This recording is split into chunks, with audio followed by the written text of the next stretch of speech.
Oh, we're gone. And we're back.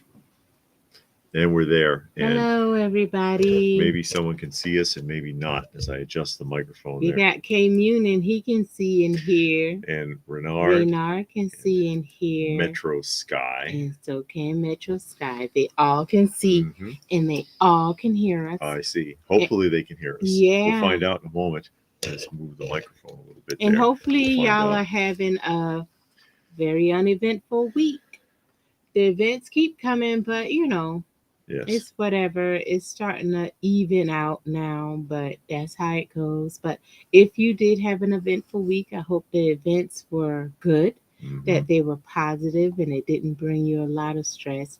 And if it was eventful in a negative way, I hope you're able to get through it pretty calmly and that it evens itself out sooner or later. Okay. Let's start with no. K-Munin wants you to know Jujutsu Kaisen is about to end. Yay! Yeah. And Nerd is here. Nerd. Nerd is here. Hey, Nerd, how are you? And yeah, David got his hat today from Value Village, of course, because we go to Value Village all the time, and they had that hat. And we took some pictures with it in the store. And then he figured he would get it. I get that. King Friday, I presume. Yeah. Oh yeah, King Friday from King Friday, I presume. Hey James, how are you? James is here. King Friday from Mr. Rogers. Mr. Rogers had Mr. Rogers' Neighborhood. King Friday the 13th. King Friday the 13th. Is this your new gimmick? No. Everybody has to have a gimmick. Yeah, I don't know. Do I have a gimmick? I don't really have a gimmick. I can do my Macho King Randy Savage impersonation. When he he's no longer the Macho Man Randy Savage. It's the Macho King Randy Savage. Oh yeah, can you feel it? Can you dig it? Cream of the crop. Cream of the crop. Are you done? No, I am just getting warmed up. Oh, Jesus Christ. Heavy is the head that wears the crown. Yeah. Heavy is the head. Heavy is the head. And sometimes it's pretty big, too. Oh, my Lord. Gotta turn that around. Did the employees look at David in the... No, because nobody's ever around that Value Village. Modern generation, they're not paying attention. I could have gone up to the register wearing this and nothing else, and they wouldn't have known. He could have walked out with it. They wouldn't have known. Yeah, probably. They don't pay attention. Buried in their phone. Or you got one guy who stocks the shelves. He wear his headphones, singing rap music out loud with all of the curse words in it and everything. He don't care. Loud as hell. Yeah. With all kind of vulgar language. Yeah. He don't care. And then it's this other girl. She stocks the shelves and she put the clothes rack on one end of the store. And she carries them one by one. From this end of the store, she walks all the way to that end of the store, put it on the rack, walk back, get one more piece. And it's like, why don't you move the cart the damn rack with you where you gotta be? I tell you, we're doomed. But and I tell the people at work this all the time, you're gonna be here till 3:30. So it don't matter how much you do. And I guess that's the mentality she has. I'm gonna be here till my shift is over. Yeah. And hey, and they told me to put the clothes off of this rack onto these racks, and that's what I'm gonna do for 8 hours. Yeah. So that's what she do. Raccoon. Hey, Raccoon, how are you? As well as Robert. And then we got Robert is in the house. Yes. And Raccoon wants to know if I'm the Wiz. No, I'm the king. I'm the king. I'm the king. I'm the king. Who knows where that's from? Nobody knows. I'm the king. I'm the king. You know where it's from. I do know where. She does know where that's from. Yes, Robert, I am cold because I'm always cold. She's always cold. Because it's cold in here. Robert's jealous of my hat. Robert ain't jealous of your hat. And we sitting under the vent, but David did close the vent this time. She's sitting under the vent. I'm sitting under the sword of Damocles. And Jesse Say What has joined us. Somebody will get the Democles comments. Nobody's going to get nothing about no Democles. I can't be the only one who ever read classic literature. You are. All right, well. Because everybody here reads comic books, and anime. Comic books and anime. Yeah. Okay. K-Muni reads anime. Everybody else read comic books. Yeah, K-Muni, you're right. It came from Seinfeld, The Wiz. He was a TV guy. No, he was the king. The king of but he had a TV commercial. Yeah. Yeah. I'm the king. I'm the king. And he would march and he'd go like this with his arms. And everybody was like, where have I seen that guy before? Mm-hmm. And they didn't realize until he put the crown on who the hell he was. It's like, oh my God. Yeah. You go to the Value Village, man, and it's like the majority of the staff are teenagers or about 22. I think that's the cap. And you go up there with some records, they're like, what is this? I'm like, that's a 33 record. Oh, okay. You can tell them anything. They don't know. Or they think they charge you the 45 price because they think 45 is bigger. So that means the big record, not the small one. Yeah. So when they do that, you're like, no, this is a 33. There's Metro Sky. And it's this one lady. She old. She know. She don't ask nothing because she knows. But she will ring you up way too much. You come up there with 3 things, she ring you up for 15 things. So she always got to have the manager. And it is a task getting that processed when the manager comes. Yeah. It's good to be the king. That is a quote from Mel Brooks. Oh, hail the king. That's right. Y'all need to quit feeding that man them lies. Yeah, I know. Well, you know what? Now I need a sash too. Oh my God. I need a sash. I need a little half cape. I can wear it on my shoulder and a scepter, and I can sit there with the scepter in my lap and K-Munin has heard of Democles. Thank you. K-Munin only people. No, somebody else has heard of it. And John McJunkin how are you? Yeah, but the Value Village is a good place to go just to look at people and see the direction the country is going in. Because you get in there and you see how people dress. They had this one girl. I don't know if that woman was her mama or what. Oh no, I know where you're going with that. And I'm not being mean or nasty, but she was a young girl. When I say young, I mean between the ages of 18 to 22. She was in that range. All right. And I know she weighed 250 pounds. And then she had on like this. More than that. Yeah. And I'm being very generous with that. She had like this bra. And then some shorts. Like really, really short shorts. Yes. And that was it. She was like that singer. What the hell? Lizzo. Yes. That's what it reminded me of. The woman she was with, which I think was her mom, I don't know, she was old enough to be, had on this like skin tight dress. And it's like they're walking around like nothing's going on. Yeah. In Value Village. And then this other girl comes in. And she has on this skirt, but the skirt doesn't cover her butt. No, literally, I'm being. It was halfway up her butt cheeks. It was more than halfway up. Was it? Yeah, okay. And she had on stockings, and nothing else. And nothing. Well, she had on a shirt. Well, like no, I top. Mean under the stockings. Well, yeah. So you're like, this no. There's no modesty anymore. No modesty anymore. And you're like, y'all all up in Value Village. I don't care. Because, of course, Value Village is next door to Walmart. So those are the people of Walmart that goes to Value Village and vice versa. There is a character in the anime K whose main weapon is called a sword of Damocles. Oh, see, that's why he know it. Not from no Catholic literature. They could just be making a cross reference, and display name says King Vitamin. That sounds, King Vitamin. Someone bring a set. Yes, I know. And Nerd says he keeps saying it, but you two have got to do a film trivia night. Yeah. We got to set up another trivia night. Yeah, we have been talking about that, and we're trying to decide what to do. And then if you do film, because we did talk about that, what do you do with, how do you get that without playing anything? Yeah, because the 2 times, Hey, Black Knight, yeah, how are Black you? Knight is here. It's King David. Black Knight has a channel. Yes, he does He have a does have a channel. channel if anybody wants Because to he take a be look. hunting those figs. Uh-huh. See, Munin knows. Sword of Damocles, metaphor for impending doom or disaster. Because you have the sword hangs over your head. You never know when the cord's gonna snap. And oh, that was in that movie. The girl, she was strapped down to that table, and then that sword was on her, and it was. That's the pit and the pendulum. No, it was a sword to go straight down. The pit and the pendulum swings. Okay, so you do know. This one, yeah, I know what I'm talking about. Johnny is in line for the Price is Right. Hey, he's gonna swing.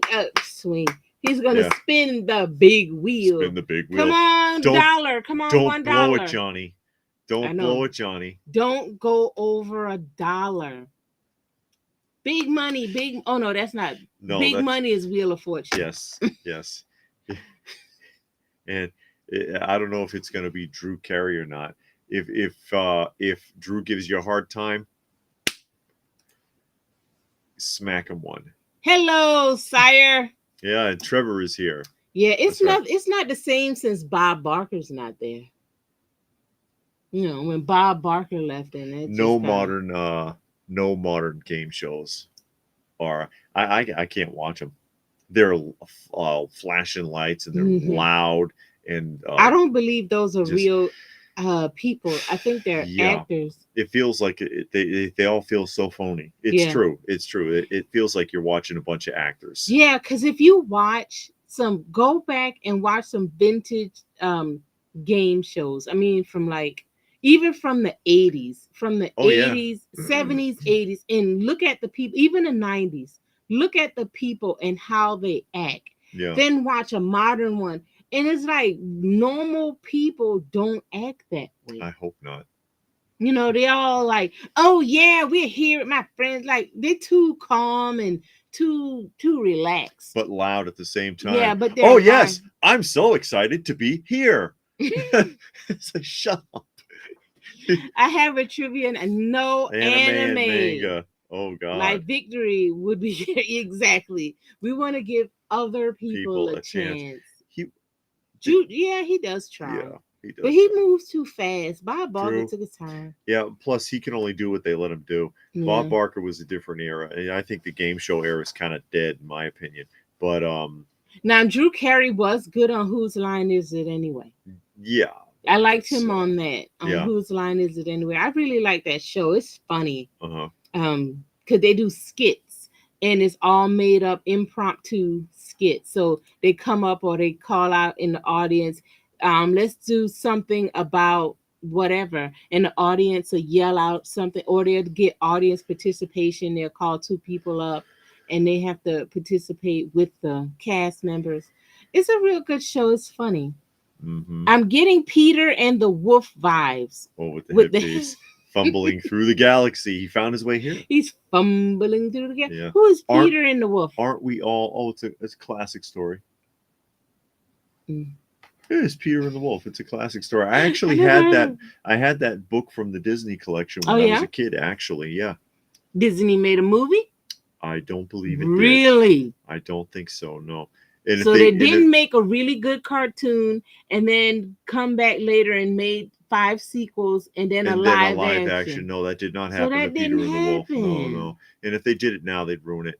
But they can't do a really good cartoon right now. Actually, The Price is Right is not actors. There are criminal investigation involving members giving advice to contestants during final showcase. Oh no! Wow, that's interesting. I haven't heard that. Mm-mm. But I don't know about Price is Right, but we've seen a lot because I haven't watched The Price is Right either. I haven't watched it. We've seen a lot of the modern game shows, and it just feels fake. Yeah, it feels like they're acting. And I'm like, oh, that's awful. Robert says Gilbert Gottfried would have been a great fit for The Price. So yeah, Gilbert Gottfried would have been a good host for any game show, actually. Yeah. He was funny enough. Mm-hmm. But now they're always getting comedians. But in the past, those people were just like professional game show hosts. They weren't comedians. Yes, they were professional game show That's hosts. all they did. Now a game show That was their host is whole like career. they have to be either a washed up actor Mm-hmm. or a comedian. Yes, Are you guys Aliens fans? says The new James. Alien Romulus Yes. is phenomenal. Yeah, we are. We do like the Aliens and Predator franchises, Mhm. although we have been sort of disenfranchised with the modern incarnations, but we have not seen Romulus. We've heard that it was good. Yeah, we've though. heard that it's okay, But we have... gotta wait till it come out on DVD or Prime. Okay. I mean, that's nothing. Haven't been to the theater in a long time, actually. It's only 2 movies I'm excited Here to it go to the comes. movies about, and I'm gonna go to the movies. Mhm. Outside of that, going to the movies don't have the same appeal that it used to. I mean, it used to be movies would come out, you would see the trailer on TV, you're like, oh man, I want to see that. Or you would see another movie, and you'll see the trailers coming up.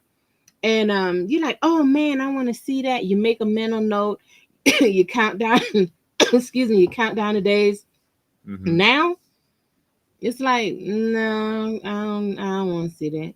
And then the trailer don't really tell you nothing. No, once upon a time, back in our era, the trailer would tell you a story. Hey, Brad. Yeah, Brad Underwood has joined us. Mm-hmm. The trailer would tell you a story, and then it's like, you get something out of that. Mm-hmm. You would get something out of it, like, okay, this looks interesting. Yeah. Now it doesn't tell you nothing. It flashes images at you, or it alludes to something, and you don't know what's really going on. They don't tell you who's in it. Yeah. Like, who are the actors? I mean, they show you pictures, but half of the time, well, I know for me, I don't know them people. You don't. They don't tell you anything about it. I mean, the trailers in the past, they would tell you a little bit about it, but not enough to give it away. Mm-hmm. But enough to make you say, okay, I'll go check that out. Let's see what that's about. Oh, it has so and so in it. I'm definitely going to go see it. Now, that's when we had stars. Renard says, what's the secret identity and secret origin of Space Ghost? I don't know about the origin. It's Tad Ghostal, right? Tad Ghostal. Munin says, did anyone see the Sonic 3 movie trailer? I didn't know there was a 3 coming out. Me neither. I haven't seen movie trailers in a long time, honestly, because we only stream.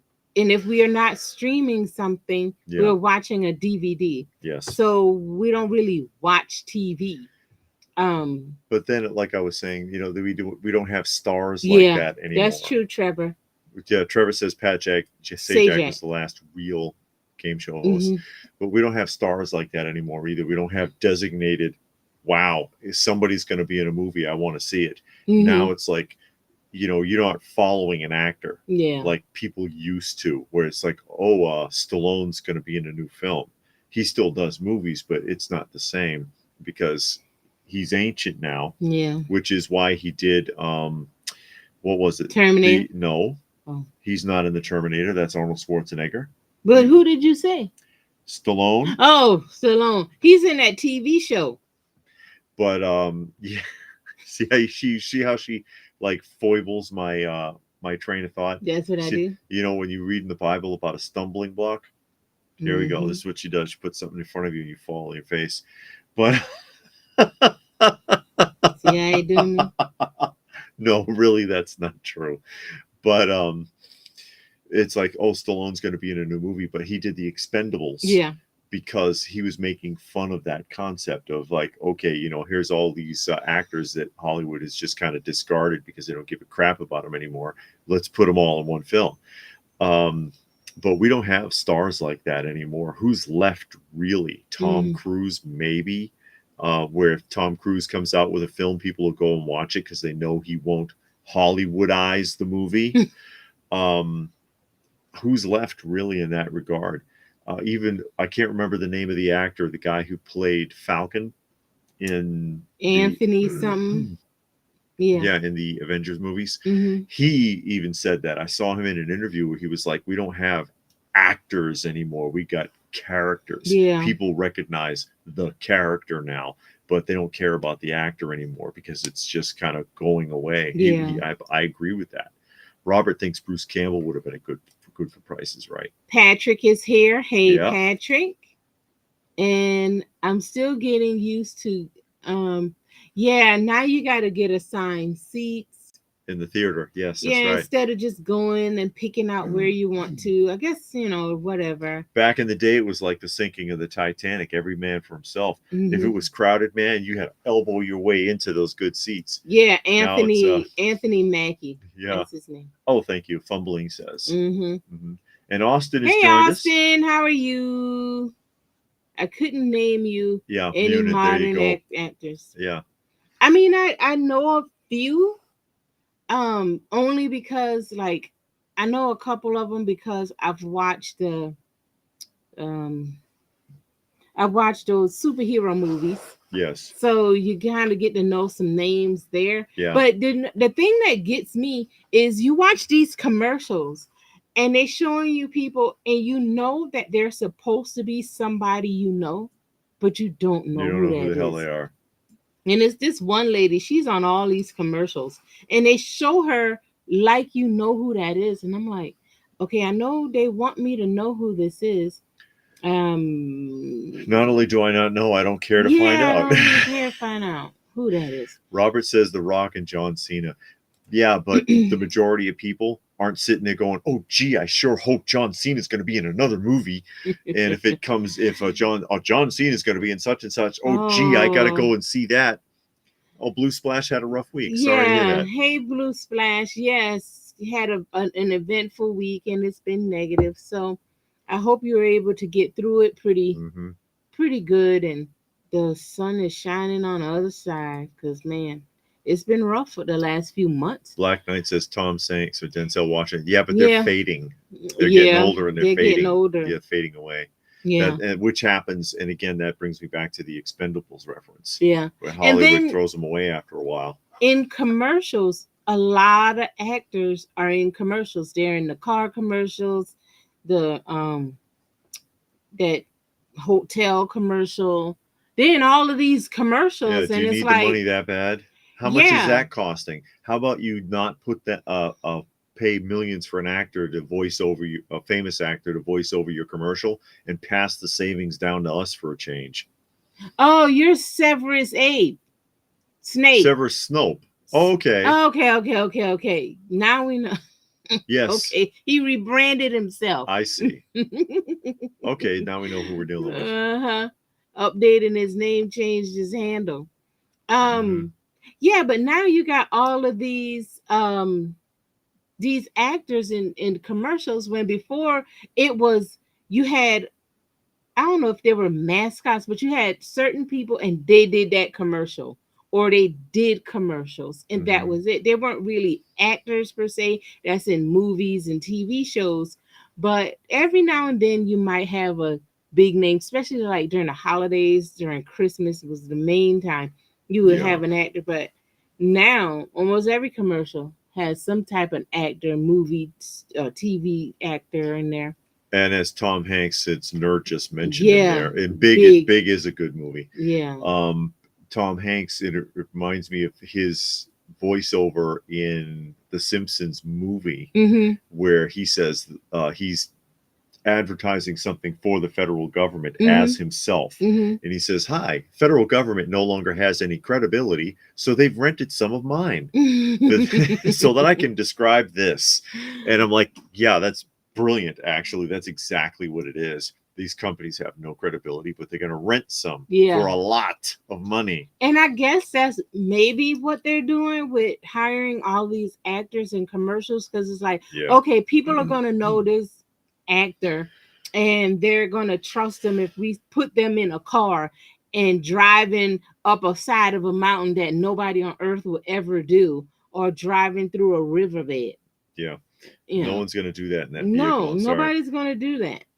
We don't need to tell you nothing about the vehicle, how much gas mile it's going to get, how many people you can sit in there. No, let's drive up the side of a mountain. Let's do a whole lot of stuff normal people don't do. All you want to do, how many highway miles I'm going to get? How many street miles I'm going to get? How many miles to the gallon?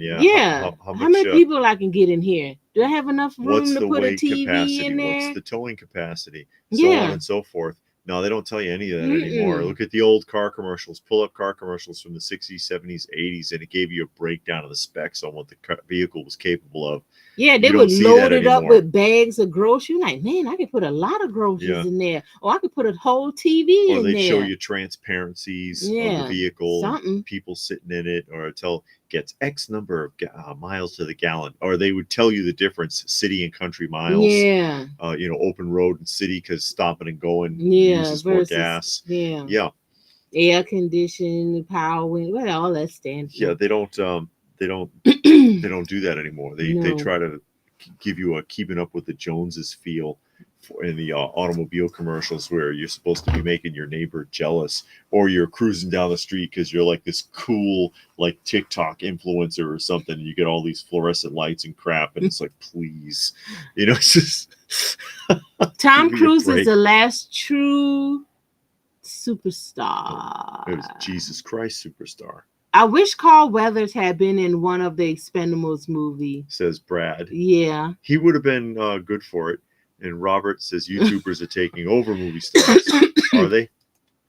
I don't Well, know. I people haven't with got their to the. YouTube Mhm. videos and they're doing the reviews of TV shows and movies are really having an impact. But Yeah. people would trust the YouTuber before they trust the critics in the newspaper. And do you even have newspaper critics No, I don't anymore? know. Because those people, they get paid for their response. Exactly. So, and that's why you see a movie on Rotten Good Tomatoes. Shot Jansen. Is that what that says? I can't. Yeah, even Good say. Shot Jansen. Hey. Movie star era is gone. Too many options. Streaming, YouTube, Yeah. apps, TikTok. People and actors get hot for a minute and disappear. Yeah, it's true. That's true. But what was I saying? The Oh. see what you did? It did to me again. No. Oh, Blue Splash says, their mother's in Jesus and hospice. family has I'm come sorry. to town. Been hard week and a lot of change. I'm not going to even start with that because that's a whole road, and I know that road because we on it right now. Yes. So we totally know where you coming from with all that. So yeah, our prayers out to you. We're gonna put you on our prayer list. But yeah, that's tough right there, especially when family members coming in and then they start talking and all your mind is saying is, I ain't seen you in the last 3 years. You know what I mean? Yeah. But we're not going to talk about that. Yeah. We're going to get back on movie stars. And we're going to talk about records. And we're going to talk about toys and comics. Yeah. But no, we do understand what you're talking about. And it's sad to hear. The critics. That's why that's where my train of thought was. The critics. That's why you go and you look at Rotten Tomatoes, for example, and it's like 98% critic approval, and then the audience approval is like 32% because the movie was shit. And then, but now even Rotten Tomatoes was under fire because then they have their official designated like critics, not critics, but official designated viewers. Oh. So you're not getting a true audience score anymore, even there, because they corrected that because they claimed that they were getting spammed, and it's like, you're not getting spammed, you just have a bad film. Yeah. And that was started with Snakes on a Plane. That was the first one, because that was the first attempt, successfully, by the way, to pretend a movie is good online to see if people will go and see it. The movie was awful. It was a B film at its best. It belongs on riff tracks if they can even use it. All right. But people went and saw it and they were like, what the hell? Critics said it was great. They had all these people online talking about how fantastic it was. This movie's awful. It's bullshit. And that was the first attempt at that. And that's now that's what you get. Now that's what you get all the time. So yeah, some of these online reviewers like Critical Drinker, at least they're going to tell you the truth of what they think. Yeah. That's what's important. Tom Cruise was got the blues. All right. David Hayes giving bad news. He wish it was more positive, but that's what life does to you. It hands you some bad stuff sometimes, and you just got to deal with it, and hopefully you got the support system that you need, and you're able to get through it and come out on the other side whole and don't have a nervous breakdown and lose your mind and do all of that or start drugs and alcohol because of it. Mm-hmm. But life always handing you something, throwing that monkey wrench. As soon as you think you're on the right track and things are going smooth, oh no, you don't. That's how it goes. Too bad. Yeah. I heard Tom Cruise wanted to do a film on the international. Really? Really. Hmm. And Robert, oh yes, talking to Blue Yeah, Splash there. yeah. And Munin wanted to know how the cleanup of the toy museum go. Oh, fine. Yeah, we got it all done. Well, we forgot to do the hallway. Well, we'll get the hallway done. But we'll do the hallway We're next about week. halfway through the hallway. Yeah, so we'll do the hallway next week. But we got everything done. We take a week and we just pull everything down, wipe and sweep. We mop. We do, we dust. We do all that, and that's how we do it. And then throughout the time we just keep that up, but we do a deep cleaning at least twice a year. You do a deep cleaning where you take everything down, you pick everything up off of the floor so that you can sweep and mop up underneath the shelves and all of that. So that's what we wanted to do this time. Renard wants to know what cartoon production company do you think is the most groundbreaking, Filmation or Hanna-Barbera? Probably hey Tommy, that's hard to say. Probably Filmation, because it was more diverse. A lot of what Hanna-Barbera did was repetition. Yeah, it was the same things over and over and over again. Although the Flintstones was very significant, because the Flintstones was not a children's show. It was primetime television. It was like the equivalent of The Simpsons now.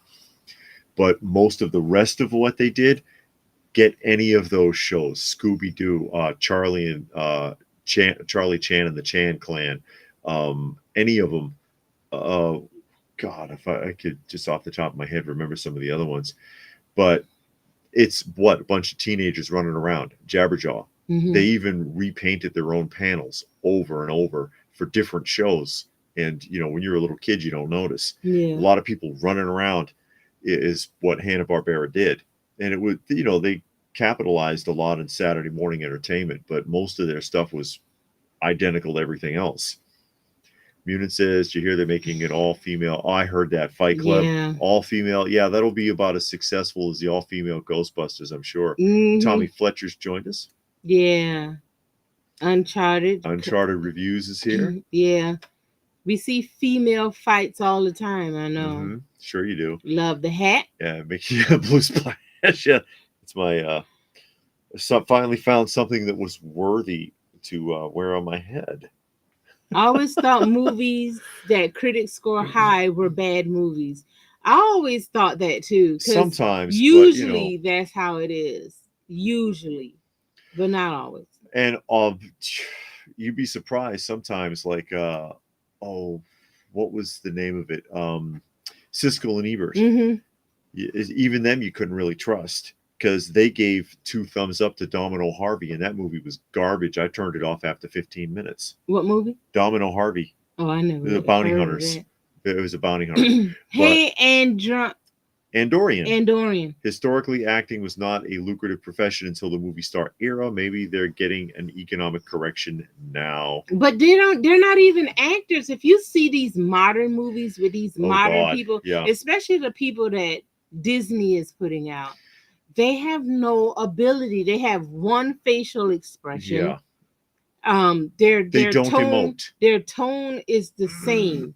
They don't have any inflection in their voice. Yes. So you don't know what they're supposed to feel, what they're supposed to think. But then you watch older movies, their facial expression tells you what's going on.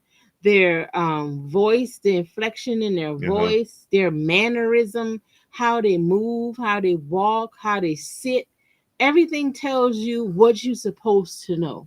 Yeah. And a lot of the movie, well, not a lot, but a good portion of the movie relies on that, because it tells you, it helps explain what this person is going through. But then you watch these modern movies, you got one look. They got lines memorized, but they can't act. Yeah. Basically. And we saw that with that Acolyte because that girl just blank.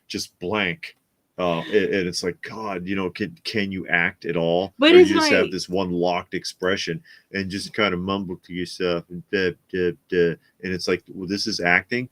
Good Lord, give me Jack Palance any day. I know that guy goes berserk in every movie. Because it's like, they need to post what acting school and who their acting director is, so you can be like, okay, I'm not going Not to that hiring school. anybody from here. Yeah, I'm not going to that school at all, because I don't want to act like that. I want to be able to. You want to be like Cary Grant. He was good. Some of the older people. Jack Palance was really good. Jack Palance was crazy in everything he did. He did some some crappy films too. Yeah, but man, he blew his brains out. Man, he acted in those bad films like it was the best film. Like it Marlon was his Brando last was one. good. Yeah. Marlon Brando was really good. Yeah. I mean, it was just a lot. And you can really see that because I love looking at the older films from the 40s, 50s, 60s, 70s, 80s. Some, the early 2000s, I might watch, depending on what it is and who's in it. But not really. Hey, Retro Style has joined us. How you and Tommy doing? is talking about animated Fred and Barney sneaking off to smoke Winston Yeah, cigarettes. Actually, they did. Those were originally clipped to the end of the cartoons when they aired originally. And when they modified the Flintstones show to be for children, they cut the Winston ads off and they cut the 1 a day plus vitamin ads off that were part of the show. Mm-hmm. Robert says he's gonna see the Hulk after being with you, maybe with some Wonder Woman, just like it used to be on Friday nights. Yeah. Oh, the show? Because I know some people, what they would do, but I saw on one YouTube video, he would watch the shows on the night it came out. Mm-hmm. So, like, let's say the Incredible Hulk came out on Wednesdays. He would watch it on Wednesdays to get that total feel. We don't go that far with it. Yes. We'll watch an episode a week. We don't go down to try to figure out what day it came out. Yeah, when was it aired? Yeah, we don't do all that. And Trevor says Hanna-Barbera was more diverse in the 80s and 90s. Hey, they did have Action. They did have the Smurfs. Yeah. Hanna-Barbera did Oh, that was the Smurf? I mean, that was a Hanna-Barbera production, and that's one of their best. Robert wants to know. No, I don't want to know. Hey, Jeff. Jeff has joined us. I don't want to know nothing about no female. I used to like Space Ghost. I'm going to get that toy collection. The Space Ghost toys. Yeah, they had action figures. Yeah. That's correct. And hey, Darren is here. How are you? That's right. Yeah, King David. I know it. And Kentucky Mud. Hey, Kentucky Mud. How you doing, Brandon? Brandon is joining us. Yay. And Blue Splash says he did find everything of the new NECA Ninja Turtle drops. Third target he went to. Managed to get them all. Good for you. Okay. He wish it would have saved gas money because they're online. Well, of course, that's part of the problem with all the toy hunting. Oh, now. Pastor Rick Lee, Bishop Senior. He says, love the Shoguns. And the hat rocks, and the young lady looks lovely as ever. Yes, she does. Thank you, Pastor. LPH is absolutely stunning. Yeah, absolutely. But here go your Shoguns. Those are of course the deluxe ones, the jumbo Machinders, and the mini jumbo Machinder over there, and the rest of them I have others from the Mattel line that are not where you can see them. But yeah, I love those. It was a great toy line. I know people used to pick on them because they're real limited articulation, but the size and just the playability of them make up for that. Did they have a cartoon? Yeah, they were connected with a show that in the States, it was an after-school program called Force 5, and each day of 5 Monday through Friday, in the airtime is usually 3:30 in the afternoon, something like that. They would show one show in chapter from one of these, one after the other, except for Friday, and that was Space Gateers. And they never brought Space Gateers toys or figures to the U.S. But they do exist. They're expensive though, because you're talking Japanese imports and stuff like that. it gets expensive. But they'd have like Guy King and Vanguard Ace and stuff like that. I don't know if was Mazinga in Mazinger in Force 5. I'm trying to Who remember because I knows? haven't seen that since I was a kid. Tommy don't like how they're erasing the redheads from pop culture. That's true. I never noticed that. Characters who are traditionally redheads, they've been replacing, and there's really no explanation for it. Really? It is true, yeah. I guess I just never paid attention to it. It's not something you would notice right off, I don't think. Robert says, I remember some shows came on certain days, or CBS Friday night, vividly Wonder Woman, Hulk, Dallas, and it was Dukes of Hazzard. Yeah, well, of course. I mean, they had their slots. Yeah. They had their specific slots. And Brandon says he's doing good. How's Monkey in the Backyard Gang? You can have them, and then you'll know how they're doing at all times. Well, I got your address and put them in the box. Monkey is very, very rambunctious. Too rambunctious. He jumps to my shoulder from behind. So like I'm walking along, and I'm not short either.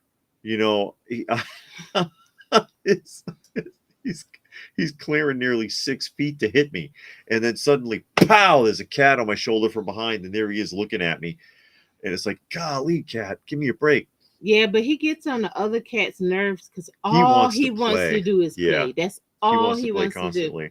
And they're like, I don't want to be bothered. So they slap him around and do all of that. Then he'll roll on his back like this. He's like, come on, we're just fooling, right? But they'll slap him and bite him and push him around, and they just don't want to play. But White Cat likes to play with him. And then she gets annoyed after a while because she's like, okay, I'm tired now. I'm done. And he's like, nope, I'm not tired. Robert remembers Cosby on Thursday. Yeah, because that was a must-see TV on Thursday nights. Yeah, there you go. Hey, Gilgamesh, how y'all doing? Joined us today. And Munin says Shogun figures may have limited articulation, but most toy lines back then also did. Plus, Shoguns have the size and shelf presence. Yeah, and like I said, there's good playability. I mean, rocket firing, and there's all these things you can do with them, even if they are limited. It just made it cool, Plus, they're huge. I mean, you're a little kid. You imagine what it is playing with one of those when you're little.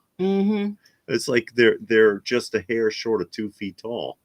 Yeah, and that's right, Gilgamesh. Yeah, he's watching the King, and he's not gonna Macho King Randy Savage. He's not gonna stop because everybody keep calling him King David, so he just like all in his all in it now. So it's LPH has no room for the crown because she's got a halo. Can't you see that glow? She's gorgeous. Gilgamesh said, doing good. Just got done working, and it's storming. I wish it was storming here because you like in Athens somewhere. Yep. It need to rain here because we just planted some grass. Reston has joined us. And we need our grass to get watered. But speaking of like sizes of things, I was at we were at Goodwill today, and I picked up the tape, a cassette tape, and I didn't realize how small a regular cassette is. Yeah. You know what I mean? Hadn't handled one in a long time. No, and growing up, I had a million of them, but never thought. I guess because I had them all the time, and now I haven't handled one in years. So I was holding one. I'm like, man, these things are small. I just didn't know. Oh, I remember Shogun. Shogun's almost as tall as me. Yeah, because again, they're like they range 20, usually between 21 and 23 inches tall. 21 to 23 inches. That's right. I'm smooth because I'm the king. I'm the king. Anyway, some cheesy movies we saw. Munin says the play features on Shoguns are impressive.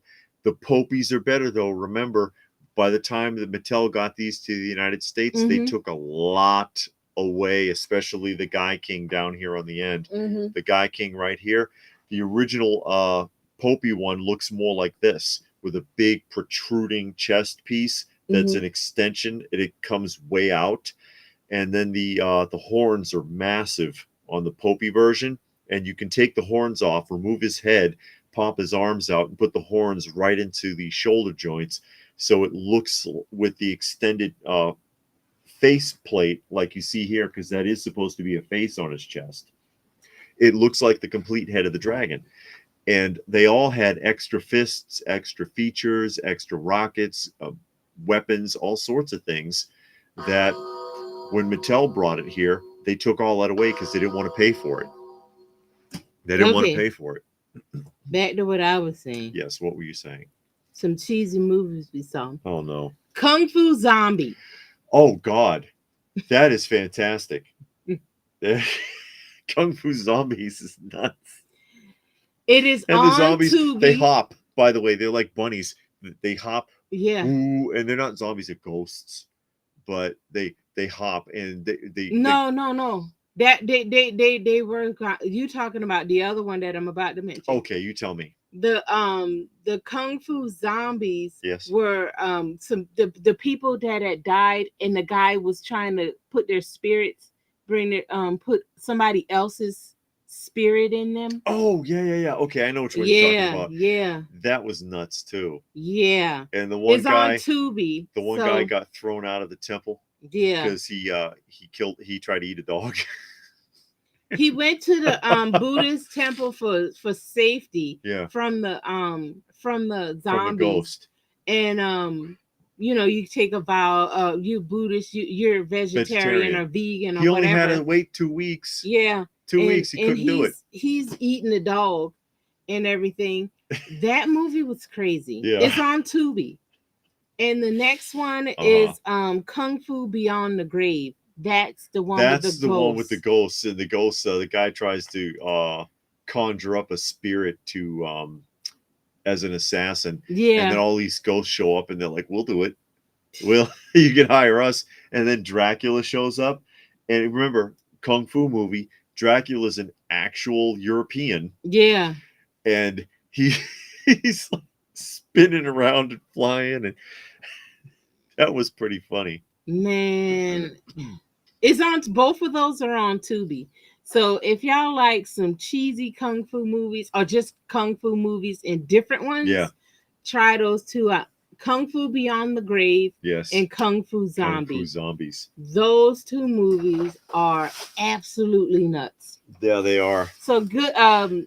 Gilgamesh says, speaking of Goodwill, a friend of mine went to one today and found an old-fashioned piggy bank. Excellent. A big one that has flowers. We had some luck at Goodwill. Yeah, we're showing. Let's catch up on the Brian comments. has joined us. Hey, Brian, how are you?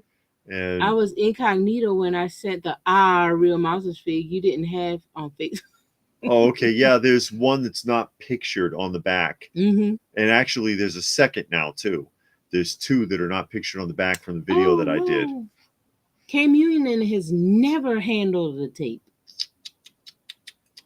I don't know what to say about that. Well, it was born in the late 90s. Darren is here. He says the big deal from 8-tracks to cassette tapes back in the day. Yeah. Yeah. And it's basically the same thing. They just compacted it. Somebody dropped off their whole 8-track collection at Goodwill. There's a ton of them there. Yeah. They're all country, though. Yeah. Here comes the I know. Yeah, my phone went off. Yep. And Blue Splash says Sid. Oh, that's right. Sid Justice passed away. Was it Justice? Was his last name? Or Udy? Vicious, right? Sid Vicious was one of his monikers. Oh, okay. But it was Sid Udy, I think, or Udley. But yeah, he did die just recently. Tuck is here. Tuck B. Yep.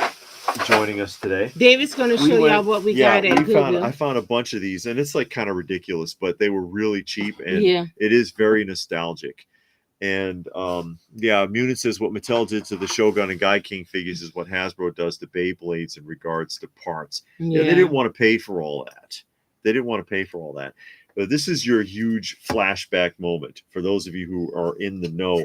And these are from Wilton. Who knows what Wilton is? It's those cake pans, and these still got the papers. Remember Garfield cake pan? Mm-hmm. And there's a big market for these now. People are looking for this stuff if they still got the paper. For making your Garfield type birthday cake, still has the price tag in there, $9.09. $9.09. How about Alf? Who the most annoying character on television? Yes, he was. God, he was. Oh, an Alf was a handful, but there's your Alf cake pan with the paper. This is the one that and Alf is $10.09, by the way. He costs more. You got to pay extra for Alf. This is the one that I know LPH wants right here, Mm-hmm. and that Rainbow Bright. That show is really funny, by the way. That show we watched that just recently. It's on a YouTube. Funny show. Yes, it is. So this is for you. Thank you. You're welcome. He got some more. Yeah, I do. Let's see. Reston put in a bid for comics online at Goodwill, but their shipping was only one choice and super expensive. I've never gone to their online store. I've seen it because I've heard that a lot of the good stuff goes to their online thing, but it's too expensive. Live stream invite working again. Oh, excellent. Okay. Okay, let's see what else David got. Are you going to be? No. We're not going to do nothing. Not with these. The teeny bikini. Ooh. Teeny bikini. This is not a Wilton. This one, who made this? I forgot. It's on here somewhere. Mm-hmm. But I don't think this is a Wilton. Who the heck made this? Floss Variations. Teeny, itsy bitsy, teeny weeny, yellow polka dot bikini. That was a song. Mm-hmm. Some of you might remember that. Here is Holly Hobby. Yeah, all of this was at one Goodwill. One guild. They were all piled on top of each other. And these are the old ones. These are the ones from the 70s and early 80s. Yeah. Holly Hobby, there's a truly dead franchise. Mm-hmm. I don't even think they've made an attempt to resurrect her since Knickerbocker went out of business. Since the mid to late 80s.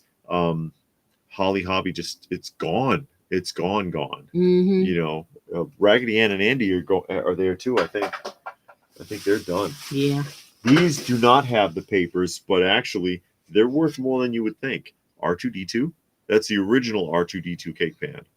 This isn't like one from last week. And then this one shocked me. What this one sells for? What is it? The Boba Fett. The original Boba Fett. Yeah. That could be the Mandalorian. I suppose you could pretend it's a Mandalorian. Who gonna know? Who's gonna know? I don't know. You could use this cake for your kid and be like, "Oh, it's the Mandalorian. Where's Grogu?" There ain't no Grogu for you, kid. No Grogu for you. Denied. 2 weeks. No Grogu for you. Didn't Sid Vicious kill his girlfriend in a hotel? Sorry, I watch a lot of murder documentaries. I don't remember. She overdosed or something. I forget. I remember something like that. I watch a lot of those murder mysteries on YouTube too. Yeah. David don't like it, but I watch them anyway. I don't mind if you watch that. He went by Psycho Sid Vicious. Oh yeah. And Sid okay. Justice. I remember Psycho Sid and Sid Vicious, not Sid Justice. But his last name was Yudi, I think. Oh, if yeah. I remember correct. Yeah, you can use it at a Jello mold. That's true. They can be doubled as a Jello mold. And Elite says Goodwill online can have some fines, but the shipping is what kills it every time. 3 times more than it should be because they're going to get you coming and going. Yeah. Coming Jello and mold. Going. And McJunkin said, "Do you have some Imperial margarine with your meal today?" No. Frankenfrog, he loves the live stream. Yay, we appreciate that. Thank you. We appreciate that. We're glad you can join us. And Munin says local Goodwill is Mad Max movie in real life. Pig style with weirdos everywhere. Last time I went, some dude was having a full-blown conversation with a shelf. You know what I often see in these places is people asleep on the sofas. Yeah. Oh, this one guy, I think we took a picture of him. He was out like a light. Yeah, he was all on the couch, just knocked out. Yep. Some people, they sit on the couch, they use their phone like it's their house. They just sit, got their feet up and everything. And it's like, why y'all come to Goodwill and Value Village to sit take a nap? Yeah, sit on the furniture.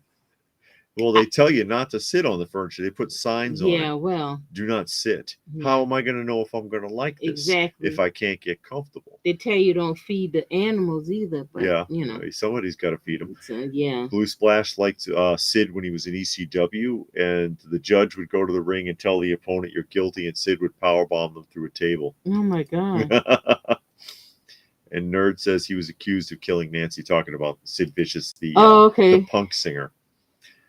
And Robert said, "Is Joker hugging the other Joker behind you?" Oh, that's what it looks like. Oh, I from know. It here. looks like he's got Yeah, his it arm does. over his shoulder. That's kind of funny, actually. No, they're not even near each other. There's No. like probably a foot and a half of space between them. And Reston want to know if Roddy McDowell and Malcolm McDowell were related. That I'm not sure about. We weren't even on that one. I'm not sure if they were related or not. Roddy McDowell was a good actor. And the Sex Pistols allegedly Yeah. stabbed his girlfriend. Oh, okay, okay. That's the one that stabbed the girlfriend. After he bonded out of jail. I don't remember how that all goes. And Gilgamesh has seen people sleeping in the beds in Big Lots. This says curl up and take a nap. I gotta see if I like this bed or not. I gotta see. I gotta try it out. Because how would you know if your shoulder go numb if you don't take a nap? You know, that is the reason, because people are that shady. Why it is that they no longer put toilets on display in hardware stores. So people are going in there and using it. Yes, they do. Or they did. Back when I was a kid, you could, if you went to a hardware store or even in department stores where they sold that kind of stuff, you would see them lined up. Because they used to come in different colors when they weren't all just white. They used to come in different colors when we were young. Because people accessorized their bathrooms that way with just straight color palettes. And people would use the damn toilets. All in this. How you gonna pull down your pants and just use the bathroom? You look up the aisle. Do you ever, like when you cross the street? Didn't you ever watch the G.I. Joe, Knowing Is Half the Battle, where the kid's gonna cross the street? No, you look this way, you look that way, and you do what you got to do real quick, and you go. You get the heck out of there. You get out of Dodge. But you don't wipe off or nothing. Maybe you got toilet paper from another department, and you brought it with you. And anyway, let's move on. Let's move on. There are people that trifling in the world. Tommy says he took his name from the bassist of the Sex Pistols. Okay. Okay, you got something else to show us? Yeah. Stop bringing my I thought this was interesting. This was another find also, but I just wanted to share this. Okay. And this is, of course, a Camden RCA record, right? Living stereo, Dr. Seuss, and you got Bartholomew in the Oobleck on one side, and Yertle the Turtle on the other. You got two stories. Okay. Okay. This is pre specials, like holiday specials, like when they did Cat in the Hat, and you could watch it on TV, or what's his name, The Grinch That Stole Christmas, that kind of stuff. But what's unique about these, if you ever come across one, they don't go for a lot, is that Theodore Giesel, Dr. Seuss, does the voices on these. He does all the voice acting for these records. And he does a good job. It's diverse enough that it sounds like different characters. He does like a dozen different voices on this, and it's like, well, damn, little kids, women, men, older, younger people, and it's like, well, damn, he actually did a great job with this, and I thought that was really interesting because I did listen to these, and he emotes. Not only does he do the voices, but he emotes very well. So he voice acts correctly, so that you can get a sense of the emotion coming from the characters as they're speaking. Something that actors today can't freaking do. Where are we at here? Oh, we just going through going through some of the comics. Just showing. Custom God said that happened at a toilet at Hippo Hardware in Portland near him. And homeless people fall asleep all over the place on the train. They do. At McDonald's. Anywhere. They don't care. They don't. I was homeless for about 2 months. Not a fun experience. I can imagine. Robert. And then Reston says older records always did have a lot more art on the album covers, and sometimes even the record sleeves were different. That is correct. And this was a lot. This was actually a lot of fun. I'm putting my records in Discog. It's a website online. It's free. Yeah. And you can create an account and upload your records. But you got to type in the name, and then they show you like the picture and then you pick out which one is yours, and it keeps a record of, it puts it in there for you. It gives you the prices, like three different prices: It can low, medium, help you high. determine what pressing, things like that. Can't I it? don't. Yeah, but you gotta know the pressing because it shows you all of the different pressing. Okay. But it's like, where do I find that? It's not on the record. You Say, gotta I read don't those know serial it. numbers. Yeah, but it got the same serial number. Okay. It's hard to figure out. I don't yeah. care. I just want to know that She it's just in there. wants to know. So I just put United States for all of them. If it's stereo, if it's gatefold, that kind of stuff. That's all I do. But that's been interesting doing and just seeing like the different covers, because some countries the cover is different in some countries, or it'll tell you that it has a misprint on it. Yeah. Like something was misprinted, or it has this or it has that. That's always cool. And Gilgamesh says he has one story like that. It's a Scratchy Doo one. A Scooby Doo. Scratchy Doo. I haven't listened in years. I'm going to have to get it out. Yeah, find it. Listen to it again. Some of those are pretty fun. Immunin says you laugh about the display toilets. Some people have done the deed in the middle of the store. I know. I used to work in convenience stores. And I've had that happen many times. Where V-Dog. And V-Dog says, long live the king. Exactly. But glad you could join us today. But I used to work in convenience stores. I worked for when I was younger in Boston, when I still lived in Massachusetts, Store 24, Cumberland Farms, Christie's, and that had happened where someone would urinate or defecate in the store. And how do you do that? And I'll tell you, every single time, it was a female customer. How you know? How do you think we know? You seen him? Of course we did. Chasing people out of the store. What the hell do you think you're doing there? How do you do every that? time it was a female customer, and they thought it was funny. Trust me, laughing their ass off. Yeah. Incredible. Yeah, vinyl record covers are pretty cool. Yeah, some of them are amazing. Some of them are really nice, especially if you got the gatefolds. That's the one where it opens up. Yeah. And then the inside, sometimes it'll have like a poster or just some goings on the inside. The psychedelic ones are always cool. I can say always. And I've shown the Battlestar Galactica one. I have sitting over here a couple of times. That before. Mm-hmm. Yeah, and John, I agree. Nobody, Robert, is making fun of homeless people. Believe me, I got two had, because they're both dead now. Two uncles that were homeless. Mm-hmm. We've both worked with the homeless before. Yeah, we used to volunteer. Well, I did at my church. I was on a homeless ministry. Yeah. My two uncles were homeless, but they were homeless by choice. Yeah. They were homeless because they wanted to be. When they wanted to come home, they did. We knew where they were. Mm-hmm. But nobody. We don't do that here. We don't make fun of nobody. No, we're not picking on anybody, really. That's just how it is. And James says, nice find. Oh, yeah. Have a couple of audio drama recordings of Conan the Barbarian. Yeah, we got a couple of them in our record collection. And again, I'm going through them, putting them up in discog. And that's been pretty cool, just going through it and seeing how much some of these records are worth. But the majority of them aren't worth anything. Worth that much, yeah. But then you got a couple that'll surprise you. Like, whoa. And I got one that's sealed. And I know I spent $30 for this record. And mine is sealed and it's worth $600. Yeah. She was shocked. She was like, oh my God. And I knew it was an expensive record, but I found it cheap. You didn't know it was that much. No, I thought it was like $100 or so. V-Dog says you need a hat. No, she doesn't. I said it earlier. She doesn't need a hat because she has a halo. It won't fit.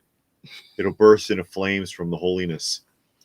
Wings Over America triple record, and the record cover was a fold out. Mm-hmm. Yeah. Well, they did weird stuff with it, like I've talked about it before with the Rolling Stones Sticky Fingers album. Oh, with the zipper? It's an actual zipper, and you can zip it open and open it, and you can see like underwear inside. Weird stuff that they did with some of the albums. But yeah, they had a lot of imagination to try to catch your eye. Yeah. Some did. Some did. There's some of them so it was pretty plain or it didn't make sense. Yeah, it was just like, a record. Yeah. So you just bought it because that's Because that's the artist you How wanted. exciting. Or like, oh, excuse me, the chair is scraping. Every thrift store I've seen had stacks of records for sale. Like that right there. Just a friend, man. She says she's just 800 is the new 100. Yeah, or one. Yeah, that's right. We get a lot of records at the thrift store. We buy out lots. Yeah. Go to the record show or go to get them on eBay, stuff like that. Just all over the place. Lots is the best way because you go to Facebook Marketplace, and I've said it before. People like they're cleaning out a house or something. There's a crap ton of them in the attic or the basement, and they don't. And it's like records. Who gives a damn about this? Yeah. And they'll sell hundreds of them for like $50 or something just to get rid of them. And that's how we found a lot. I mean, you get some dogs in there, but then you get some good ones in there. Yeah, you get some and then you stuff. Might get a couple of duplicates. You pick out the best jacket or the best record, and you put them together, and you get rid of the rest. Yeah, we like listening to our vinyl.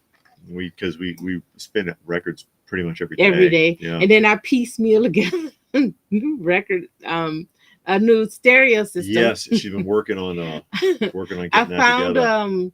An amplifier with speakers at Goodwill. Yes. And then at Value Village, I found just a turntable. Yeah. And they all work, so I put them together, and it sounds great. Yeah. But the subwoofer doesn't work with the amplifier, so I got to find another subwoofer. But everything else sounds great because I'm, in my mind, I'm like, man, I got to go buy a brand new record player and all of this, brand new speakers, and that stuff is expensive. It can be very expensive. Yeah. I found it at Goodwill, piecemealed it together. I don't care what the name is and the color and all of that. I just want the sound to be good. Yes. And it came out pretty good. I was watching a YouTube video about Michael Jackson and Prince rivalry. They had a rivalry, and Prince saying he wasn't a rival. I didn't know they had a rivalry. I never heard that. I've never heard that. I haven't heard that either. I know neither of them were really political.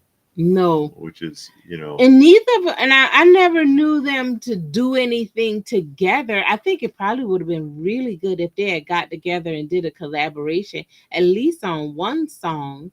Because we were talking about them today actually, because Michael Jackson is the only that I can think of child's music star that made it all the way through adulthood and never missed a beat. Usually if you're a child music star, you don't make it past 16, 17, 18. Yeah, you kind of just one of the fall off. It's rare that there's a transition. He transitioned well. And Prince was just really good. I mean, Prince and Michael Jackson could fill out arenas of thousands of people. And people wanted to see them. I mean, every race of people know Prince and Michael Jackson. Yeah. Even now, young people know who Michael Jackson and they know who Prince is. They can sing a song or tell you the name of some songs. And it's not a lot. And no matter what you think about some of these artists, they're not going to hold up in 20 years. That's what, oh God, what is his name from Kiss?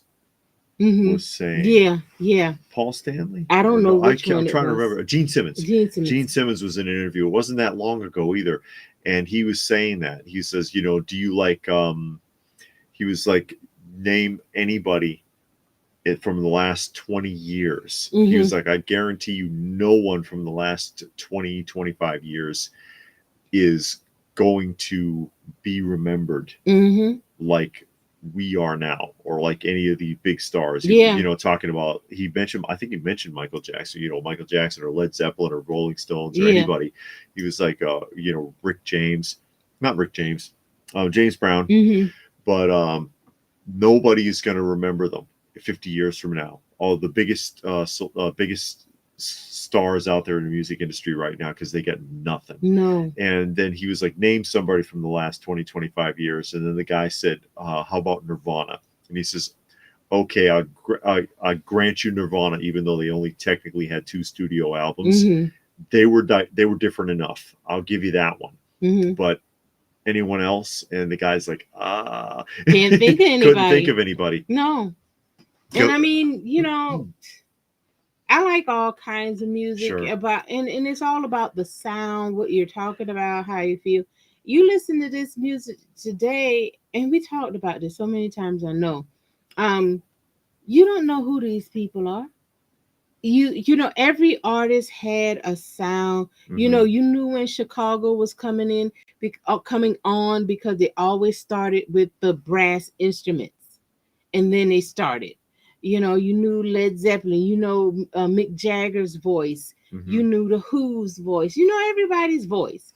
Michael Jackson, Prince had a sound. You can tell people that Prince has produced because of they sound like, man, that sound like Prince. They always Yeah. sound like somebody. But these new people, you listen to the radio, they all sound the They same. sound the same. And then the guys from work, they listen to this, and I'm like, how do you don't even know what they're saying? And they'll come on the radio, and every song back to back to back to back It sound sounds the exactly same. the same. And that's the evil of like the voice. It kind of, because what the voice does is they find the most unique voices that they can and make them sound like everyone Everybody else. else. It's awful. And no uniqueness to it, no emotion to it. Like Mick Jagger, not a good technical singer, No. but he is a good singer. He has a unique voice, and he knows how to stress his voice so that he can pull the emotion out of what he's singing. The same with Listen to him sing Angie, for example. Yeah. Yeah. And the same with Aerosmith. What's his name from Aerosmith? Steve Tyler, not a really good singer, but you listen to Dream On, you'd be like, man. Yeah, because he put a lot of heart in it. Yeah. You can feel it. Yeah. I mean, other songs he sound really good in too. But Dream On was his best vocal. Yes. And he really sang. He made you feel it. And that's what a song has to do. Yeah, that's what music should do. That's what it should do. James Brown now they just auto-tune the shit out of it, and you don't feel nothing. Yeah. James Brown wasn't a great singer, but you listen to Please, Please Don't Go. It's a Man's World. He made you feel those songs. Yeah. And you're like, okay, no, you're not a great technical singer. You won't win The Voice or American Idol, but you can make a person feel a song. They can feel it. They can hear the words and imagine what's going on. Not them songs today. Do you like the sound of records versus digital, or is it just the records themselves? Actually, the vinyl, you can tell. Yeah, there is a difference. You can, and that's why they call people who are into vinyl records audiophiles. Yeah, you can pick up on it. There is something different about it. It is that's not really captured in the digital rendering. Right. And one thing that I'm figuring out now with all these records, if you don't have the right sound system, it's not going to sound good. I don't know what we did as kids. The problem is that the record players that you were using before you got this system hooked up were those modern digital record players. Yeah. Okay. Yeah. That's the problem. True. The new ones that weigh like 18 ounces each, because it's all circuits inside. It is no solid state or nothing. The solid state ones, you got a true sound out of. These modern ones, they're not that good. Newton wants to know why Biz is crying. What kind of gangster rapper cry? He wasn't a gangster rapper. No, he wasn't. And then on that song, it was a sad song. And it's a terrible song, actually. He's not a good singer. Awful. He sounds awful in that, but it's the one everyone remembers now. Because it has a message. Some update on my collection. My daughter accidentally, a few of my Why were they in the bathroom? He says it was to make the bathrooms smell nice. Why you got comics in the bathroom there, John? Pastor Rick says he loves to sit down with the grandbabies and put on some old power records for them. They love it. Yeah, booking record sets. Peter Pan did a lot of those. Potpourri getting on those comic books. Yeah. Was the comics bagged and boarded though? I mean, okay. Prince was supposed to be in bad, but didn't think the album was good. He was to be Wesley Snipes in the video. Oh, really? I never heard that. And Tommy says Prince was supposed. Oh, same. Oh, That's what okay. he's saying. Okay. Okay. As we travel down, and Nerd says he has some LJ and Michael Jackson dolls. That's right. And they made 3 different dolls, and a series of a series of carded outfits that you could redress them in, and they used the same body from the V doll. At least 3 studio. Did he? Oh, he had 3. Yeah. I know they didn't have a lot. I thought Gene said 2 in the interview. He could have been. He might have been mistaken, or maybe I am. Africa, Chicago, Billy, Joe, Prince Michael Jackson. Yeah. The 20th years, the 20th century. He means. I don't remember Nirvana if someone mentions it. Not a fan. That's okay. Raccoon, everyone sounds the same in repetitive lyrics for the sheeple that will buy the crappy records. Auto-tuned. And I always think, Fleetwood Mac. I always think of they like the needle hiss. Yeah, yes. Well, you get that crackle. That crackle. That's when your record's not clean. Put it down. Yeah. If you got a clean record, it's not gonna crackle. That's static. That's static going into the needle. But Robert loves Fleetwood Mac. Oh wow! Is buying hey first and last is buying last. Michael Jordan autograph a good I don't know honestly investment. If I was going to do a whole video on that. I'm not sure buying any autograph is really worth it, because you have to wonder how many autographs were made. And I saw this. Oh wow! Stan Lee was a great example of this.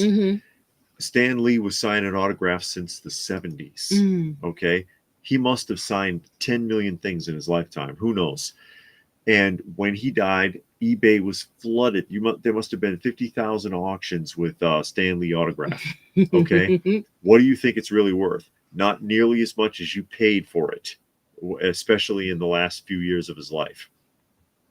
Most of these guys, even the big names that charge a lot, like right now, Mark Hamill's charging between $400 to $700 for an autograph. I showed that on the Facebook group just recently. And how many things do you think he signed? Do you think there'll be a boom shortly after he dies where people scramble for an autograph because they think it'll be an investment? Afterwards, and the dust settles, and you consider he's been signing things since the late 70s, how many hundreds of thousands or even millions of signatures of Mark Hamill do you think are actually out there? And would it be worth it to pay $400 to $700 for it then? I don't think it's a good idea. I don't think any, it's not like in the old days. It's not like if you went to look for Houdini's autograph. Good luck. There's probably 12 things with his signature on it that still exist. Nowadays, everybody signs everything. It's a career for them. Lou Ferrigno, I think that's almost all he's done, except for a couple of cameos here and there. He cameoed in the first 2 Hulk films as a security guard. But I think since the early 90s, all he's done is run the autograph circuit. How many hundreds of thousands of things do you think that Ferrigno signed, or millions even, from the last 30 plus years? I think it's in most cases a terrible investment, but that's my opinion. And I preview, because that's something that we were going to discuss in a full-length video at some point in the near future. Yeah, they haven't been around because the guy died. That's right. That's right. And Robert says autographs are meant to mean something to the person receiving it, and that's been taken away. That's a good point. Yeah, and that's true. That's my biggest argument, because again, when I was part of Great Eastern Conventions in the early 90s, and I've talked about it before, they had big names would come through there, like Todd McFarlane, I think one of the biggest, and Eastman and Layard, and people like that. And the autographs were free because it was part of your paid admission. You paid your $2 or $3 to get in, and you could get a free autograph from whoever was there. And as well as new people that might have had an independent book or someone you weren't familiar with, they had people that were huge sometimes, like McFarlane. And free signatures. How much is McFarlane charging for an autograph now? And then you're going to get it CGC certified and graded. and then they turn around and they flip it on eBay or try to. First and Last says Jack Kirby and Steve Ditko autographs are super rare. Are they? Yeah, but they're not around anymore, and I don't believe they were ever on an autograph circuit. Never. Eric is here. Yeah. He's never been an autograph fan. At conventions, I'd rather have a photo with the guests, or with comics, I prefer sketches. You get those blank ones. Yeah. You get them signed. And Dorian says that the female fight club is just an internet rumor. Okay. It's not going to happen. I had heard something about it, but you don't know. It's still bitter because he never beat Arnold. Lou Ferrigno's just bitter, anyways. There are people that they've come into the chats, and you mention Ferrigno, and they get upset because they've met him. He can be very rude. He can be very rude at times. And I've seen a lot of people in the chats and a lot of people in other comments complain about interactions with him. And I don't know how he is now, but I have met him at shows in the 90s and found him personally to be rude. Okay. And just saying. Now, I don't know why. The show makes the excuse. They say, oh, well, he's deaf, and it's like, yeah, he's legally deaf. He can hear you. Okay. That doesn't mean he has to be an ass to somebody. Oh, Ghost Junk is here. That's right. Open by Royal. I was trying to hashtag me. Yes, I'm hashtagged. There, you see? I've been trying to tell you all this time. Heavy is the head that wears the crown. Don't encourage him. Just having a little fun with it. Hey, this was her idea. Yeah, it was. See? It was. That was her First idea. and Lab loves the chat. You guys are all so nice. Thank you. It's good. We try. He was in Spider-Man? Was he? I don't remember. That's what Tuck said. I remember him being in the Hulk films as a security guard. I don't remember if I saw him in Spider-Man. But you can't see everything. I saw the Tobey Maguire ones. I haven't seen any of the other ones. And Raccoon says they met Ferrigno at the Chiller convention. He was okay, maybe because I'm a girl, or he was grateful I didn't pick a Hulk photo of him to sign. Yeah, I bet you almost everything he signs is Hulk. Yeah. And that's probably what annoys him, because he wanted to be known for something else. So we'll bring him a picture of when he played Hercules. He played Hercules? In a film, yeah. Oh, did he? He was in one film, I think, that was he was Hercules. I don't know what else he's done off the top of my head. Gilgamesh says, only autograph I stood in line for was from Jack Davis. Who's that? From Mad Magazine. Oh. He was at the GA Georgia Museum of Art one time, and he was signing his art books for free. Oh. I'm not going to pay for someone to sign something. No, Jack Davis wasn't from was he from Mad Magazine, or I'm mixing him up with somebody? And Robert says, I don't know about rude. I know signing and meeting millions of people, not all will be nice. That's true. Yeah, and then if you meet him like midday, near the end of the day, you're probably tired. Could be. Reston says, I have signatures by my favorite comic artists and writers. Found comics they signed in comic bins. Got their signatures in person for free or almost free. No plans to sell them. Yes, and I mean, yeah, if it means something to you, then that's the thing. But I think part of the problem is now most people, they're doing it because they think of it in terms of an investment. I don't think that's a good idea. I guess. And Tuck says he was in Hulk with Stan Lee. That was a hoot. And Nerd says Arnold was also Hercules, but better. Arnold was in Hercules. Hercules Takes New York. Oh, was he? And I know he was Conan. That was a Conan was a good film though. Hercules Takes New York. York belongs on riff tracks, and his accent was so thick at the time. His English hadn't gotten good yet, so they dubbed his voice out. Now it's hard to find that version because he has since acquired that film's rights and redid the voice. Okay. So it sounds like him again. But the original voiceover version of him is hilarious because that's not his voice. I am Hercules. I am from Mount Olympus. And it's like, that is not Arnold Schwarzenegger. Please. And then they're on Mount Olympus. Mm-hmm. They're supposed to be on Mount Olympus, and he's standing before Zeus. And in between the bushes in the background, you can see the freeway and cars going by. and he fights a bear in this one scene. And it's like talk about classic movie moments. First, they show stock footage from like Yellowstone from like 1946 or something with like this grainy image of a bear in the woods. Oh, Nostalgic made it. And of course, that's Chance. And Nostalgic Pod Blast has a channel. Yes. Take a look. He's all in nostalgia too. Talks about a lot of that, especially movies and television. But they show this grainy footage of a bear in the woods that looks like it's shot somewhere else. You know, it's stock footage from somewhere. Then a guy in a bear suit walking, and then they wrestle, and then he's holding up a big stuffed animal bear and throws it somewhere, and they keep switching it out, and it's like, oh my goodness, it's so funny though. Oh gosh.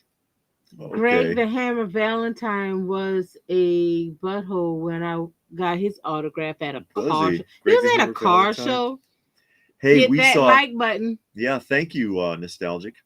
Hey, we saw Abdullah the Butcher selling autographs at a flea market. Oh God. Yeah. Some of these guys are, and they have no money. They have no money and no prospects. Where are we in Dallas? Where are we with Dallas? Let's see. Oh, okay, David's going to tell you this time. Yeah. Let's see if he gets it right. Cliff Barnes got suckered into taking the bid. So he bid on the offshore oil tract. Way too much. Like millions over where it should have been, and has no money. No money. Finally managed to get a loan. And the guy who's giving him the loan is working for JR, of course. And he's hired a private investigator to check out the creepy kid in his wife's secret little relationship. Yeah. Also, Pam wants to tell Mark that she doesn't want to marry him, but find out that Mark is dying with leukemia. So now she's going to change her mind and be like, oh, Mark, let's get married. I don't like Pam. I'm with JR on that. Pam, he's like, I never did like that woman. I don't want her part of this family. And who is it, Jenna? Jenna Wade. He's like, Jenna Wade's perfect for Bobby. He actually likes the two of them together. And not that Jenna Wade's a piece of work too, but she's not as bad as the other one. JR just like anybody that's not Pam. Not Pam. Like, I now pronounce you husband and not Pam. Yeah. That's what he wants. Jack Davis did some mad. He was a cartoonist that did a lot of the magazine sports mascots and advertisement in newspapers for decades. Yeah. I would hate signing stuff and meeting a lot of people since I'm an introvert, out of my comfort zone. Some people like it and some people don't. And I think Ferrigno's just someone who doesn't like doing it, but it's his bread and butter, and I get it. Lemon Zigglers. Somebody was saying that they like the zingers better than toasty cakes. Oh yeah. Yeah, I can't remember who was saying it. I don't even remember. I know what they are. Oh, Dolly Madison.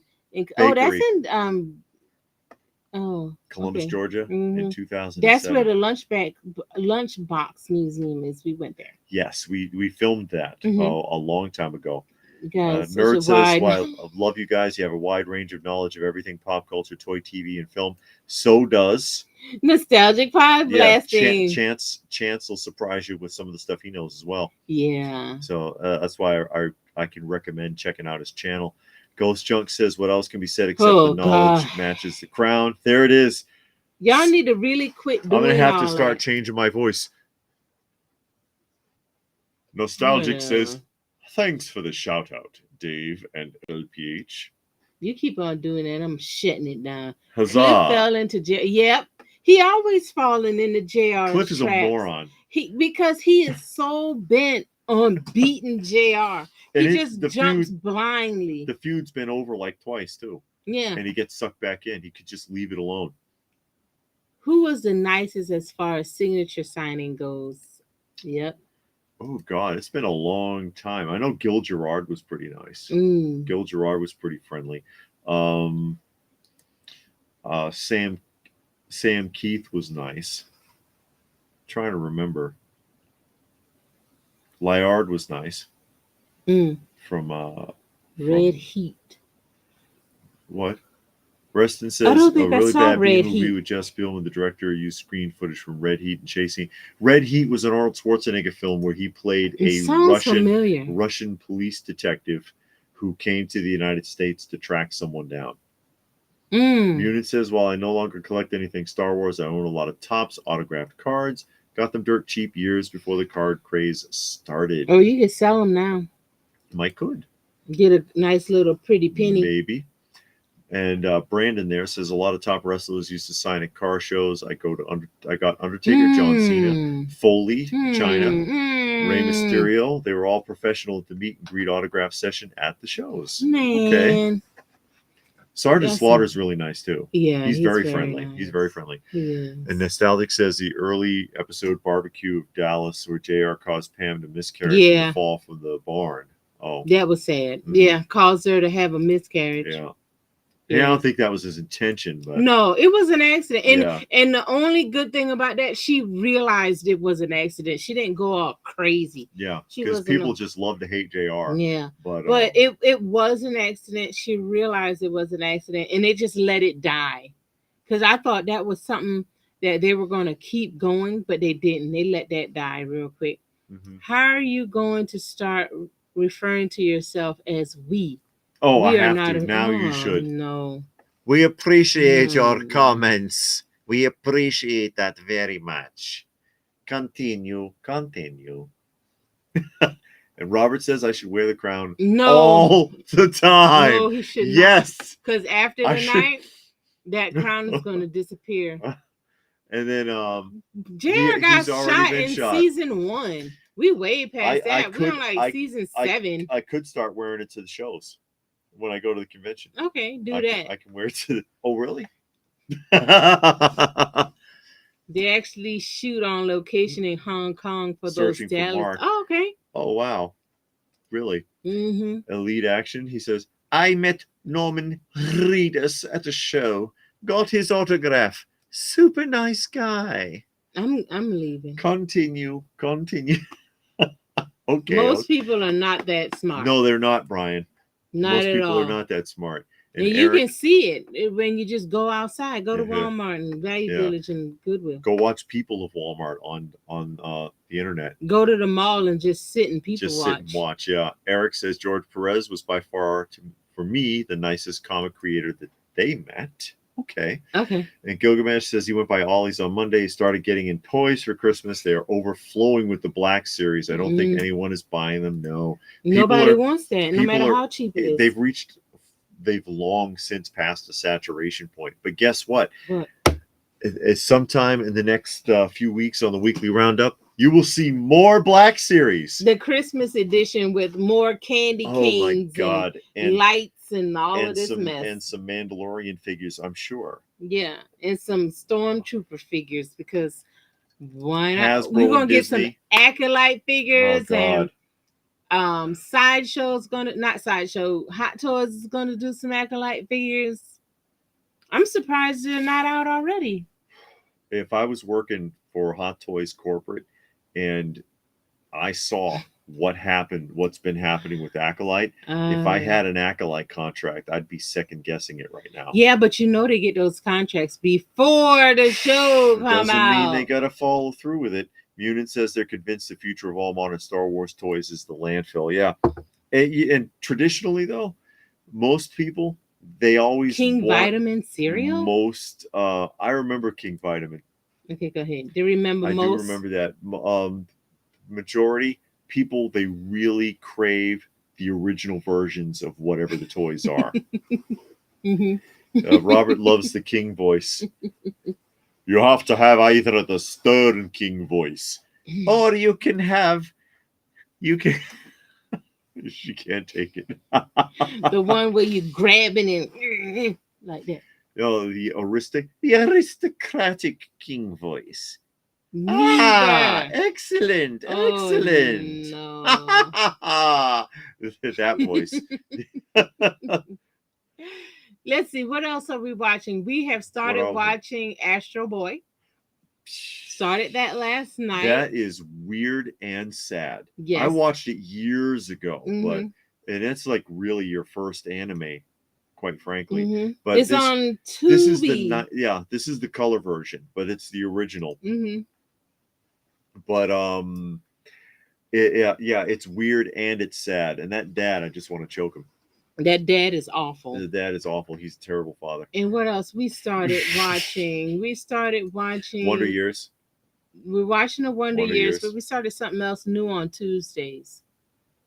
Oh, the Batman, 66 Batman. Yes, 1966 Batman. We watched the first 2 episodes of, because we figured they're half-hour segments, 2 episodes at a time. Yeah. Because 2 episodes tie together in the whole series run. And of course, it was the Riddler was the first with who was it? Frank Gorshin. Yeah, who is hilarious as that character. No, that was John Carradine. What? As Aaron. Yeah, but I mean, just to look with the headgear and everything in the beard, because they had the headgear. Yeah. And then I can pretend that I made the calf. Oh, Moses, they made me do it. They made me do it. Nobody made him do nothing. They made him do it. You heard the man. Expect to see figures from the Acolyte at Ollie's for years to come. My GameStop received a few. They have literally been on the floor for weeks. Nobody even bothers to pick them up. Well, it wasn't popular. No, nobody wanted to see that. Well, some people liked it. But the majority of viewers were not happy with how far they got away from canon. Well, what's going to end up happening, I believe, with these shows, especially like these Star Wars stuff, when it comes to toys and action figures and stuff like that, statues, people are going to wait until the show comes out or the movie, see how they like it before they buy anything. Yeah. Because, because people get kind of finicky. They don't like the show, the movie, then they're like, I don't want that figure. And Disney has already made it clear that the current shows are like alternate reality Star Wars. It's like a whole nother dimension. It's not even really part of the original Star Wars canon. Even George Lucas has said that, I believe.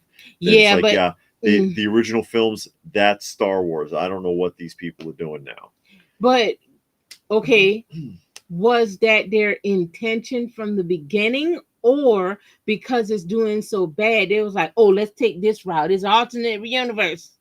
I don't know. Because if it was an alternate universe and that was their intention, then they should have said so. They've never said, oh, calm yourself down, pump the brakes. This is an alternate universe. It has nothing to do with what George Lucas did. People would still be pissed off.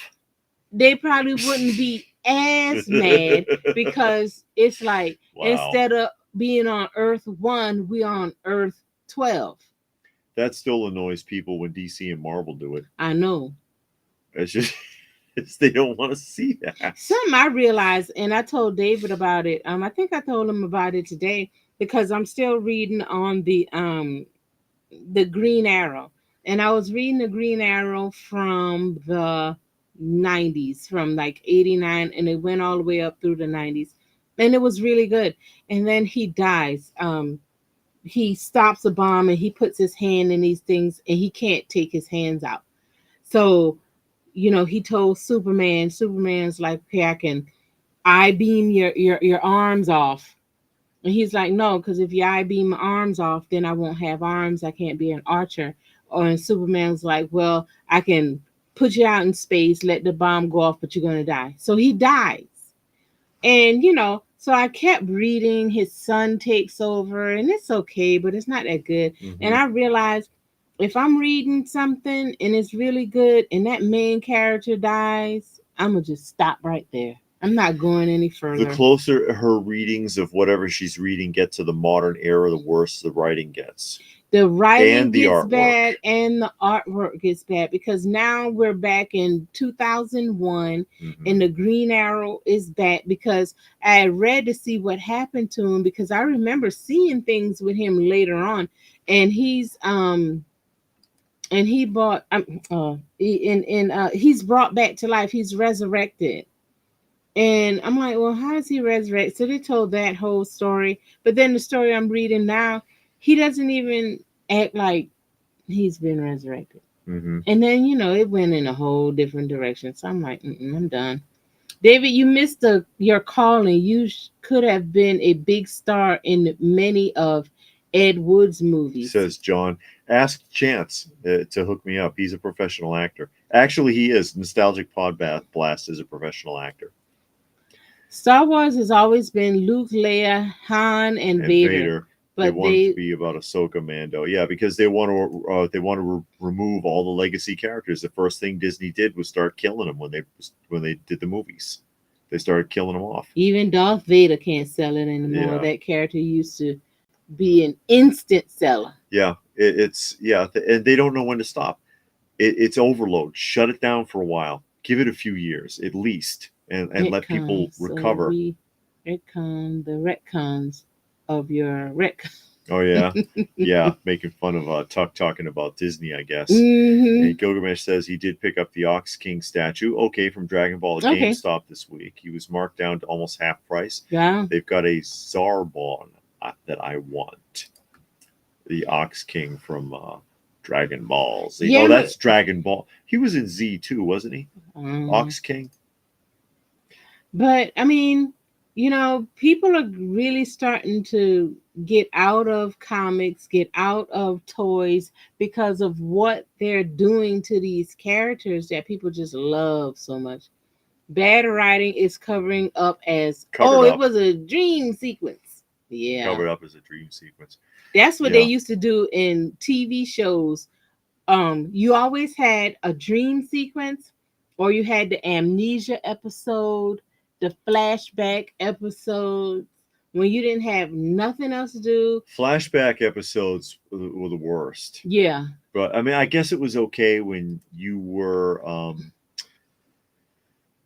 you're probably not going to see those episodes again unless a UHF station picks it up. You know what I mean? Yeah. And Eric says Green Arrow came back to life because Superman uses bargain detergent and all these atoms were still in Superman's costume. No lie. Okay. Is that how it works? That's how I like crossover comics. Everything stays the same, although Godzilla did beat down Superman from what I heard. I don't know. And that was originally a Marvel character, and then he went to Dark Horse. Godzilla. Oh, yeah. Ox King was in Dragon Ball Z. Yeah, Chi-Chi's dad. Oh, okay. Her father, the Ox King. Didn't play a big role in Z. He's basically just there as Goku's father-in-law. Okay. They want to let me know who the Ox King is.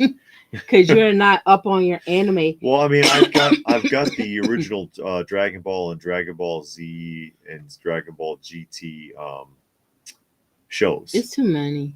Well, I haven't seen them in a long time, but I did always like the original Dragon Ball where Goku was a little kid best.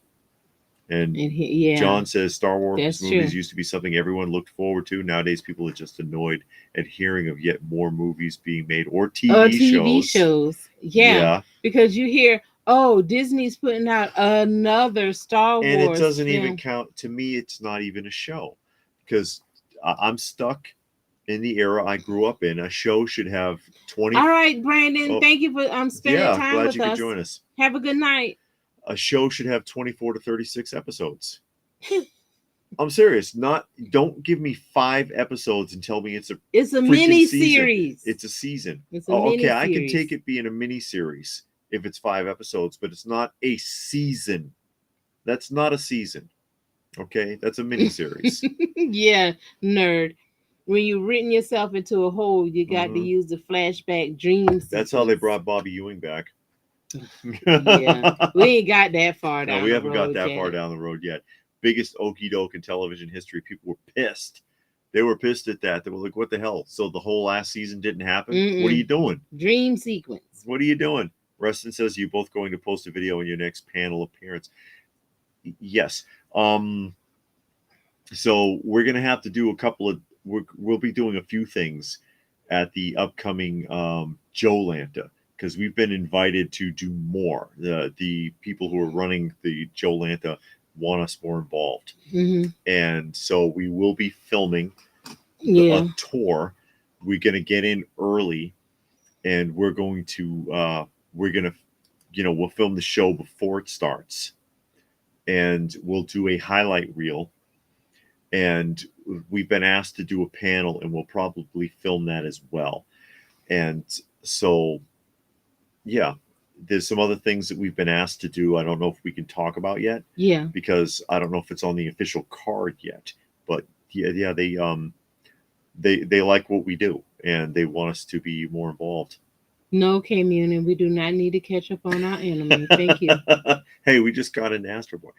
Like I said, I saw Astro Boy years ago, and I kind of knew where it was going when it started up. But yeah, it's a weird show. It's a good show though. You need to come work with me, because this one guy, that's all he wants to talk about, and he tries to talk to me about it, and I'm like, dude, I am into comic books. And then it's 3 other guys, and the one guy swear a comic book is a manga.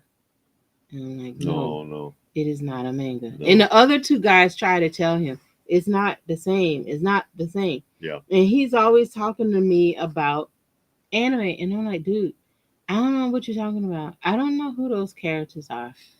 But don't you watch anime? I'm like, yes, I watch some. I honestly don't know what I watch. I look at the picture, I read the little summary, and then I decide. I watch the first episode and I decide, okay, I'll keep going. I don't really pay attention to what the name of the show is. So nobody likes when I say that.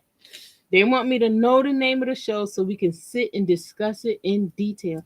And I'm like, I don't want to discuss anime in detail, because I watch it, but I don't know the characters that well. And it's like small shows. They got like 4, 5 episodes.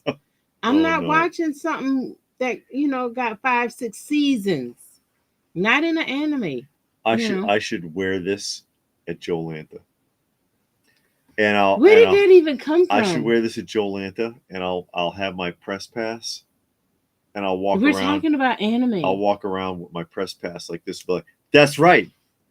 Step aside, coming through. We're talking about anime right now. And then if I try to get a deal at a table, nobody's gonna give you a deal looking like that. Oh, they'll give me a deal because I'm the king, and it'd be like, do you know who I am, sir? And they'll be like, oh God, I didn't realize. I'm so sorry. It's far too late for that now. You have insulted me, you fool. I challenge you to a duel. See, Tuck doesn't even allow anime in his house. Oh no. See? And I'll challenge them to a duel, and their knees will knock and their hands will tremble. Nobody's knees gonna knock looking at you like that. Open by chance. I didn't realize. I'm sorry. And the tears will flow. What is wrong with you? I demand a deal, sir. No, get away. Something wrong with you. That hat getting to your head. I'm just messing around. No, you ain't. You being serious. I can recommend a funny anime. Now, okay. I don't. And if I watch anime, I don't want to watch comedy. I like the dark ones. Like we saw Metropolis. I like that one. That was really good. I've watched a few, but they all been dark, and I like that. I don't like the funny ones. I don't like the ones that are bright with a lot of color and they move real fast. I don't like those. I started getting frustrated with it when they started over exaggerating features to show emotion. You know how like someone's eyes get gigantic and stuff like that? I don't mind that, but I don't like that. I don't like when the colors are real bright. And they move fast and it's loud. But like the ones I do watch is dark. It has a deeper like plot and all of that's going on. The colors are dark. I like that type of anime. I can watch that. But once you get them bright colors and it's loud and they moving really fast, I don't like that. See, there's one vote. One vote for the crown at the show from Robert. He won't even be at the show. But he's putting in his 2 cents there. I'm okay with shorter seasons because of the things like Doctor Who and other shows from other countries that had different episode numbers per season. I mean, the length of the season doesn't bother me. It really doesn't. As long as some good acting and a good storyline. Yeah. Do we have good storyline? Do we have good plot, good writing? Do we have good acting? You know, it can be a mini series, eight episodes, 10 episodes. That's fine, long as it's not dumb. Ghost Junk's having a good time. Fushi Yugi is my favorite. Yugi. No. Great story and sucks you in. I like Star Blazers. Hey, Hank. Yeah, Hank. Star Blazers is good. I can get with Star Blazers. Yeah, Star Blazers. I can get with that. Gachimon. You know, that kind of stuff. The old school stuff. I love it. I love it. I like it better. Hold on, let me write these down. Now y'all gonna start just throwing things out. Yeah, I know. I don't know why I even. I don't know why I said anything. I got my things written on here. As soon as I say something, I go, Is that my pad too? No. Okay, you can have that one. Cut it out. This pad is for me. This is my royal pad. Okay, studio. Hold on. Gibi. Ghibi. Ghibi. And Aaron says the new Rick and Morty anime is interesting so far. So they turned it into an anime? I've never seen Rick and Morty. I thought that was just a regular old cartoon. Yeah, but I've never seen it myself. Hank says you pull off the crown nicely. It works with the beard. See? Ha ha ha. If you like dark anime, Death Note. I've seen Death Note. That's pretty good. I've seen Death Note. No. You might the live action doesn't count. The live action's horrible. But Death Note you would like. Full Metal Alchemist you would like. I'm just from my opinion, I think you would like Full Metal Alchemist and Death Note. Jujutsu Kaisen I haven't seen. Or Kaisen, excuse me. I think we've been showing those figures. Yes. Anime is tough to watch when even the cartoon lip syncing don't match the closed caption. Says Reston. Robert says I only like the old anime shows like Speed Racer, Voltron, Gachimon. Yeah. There you go. Battle of the Planets, Robotech, Transformers. Transformers not anime. I don't think that counts. No. I'm with you. Hate the bright colors, quick movements, and terrible plots. Which is why I have never liked the Smurfs. Oh no, we like the Smurfs. No, the Smurfs are good. I got a soft spot for the Smurfs. It's not loud and stuff. Yeah. And Tuck says he knew one of his friends who was on a dark path when he got into Pokemon, been in jail 3 times. Really? Gotta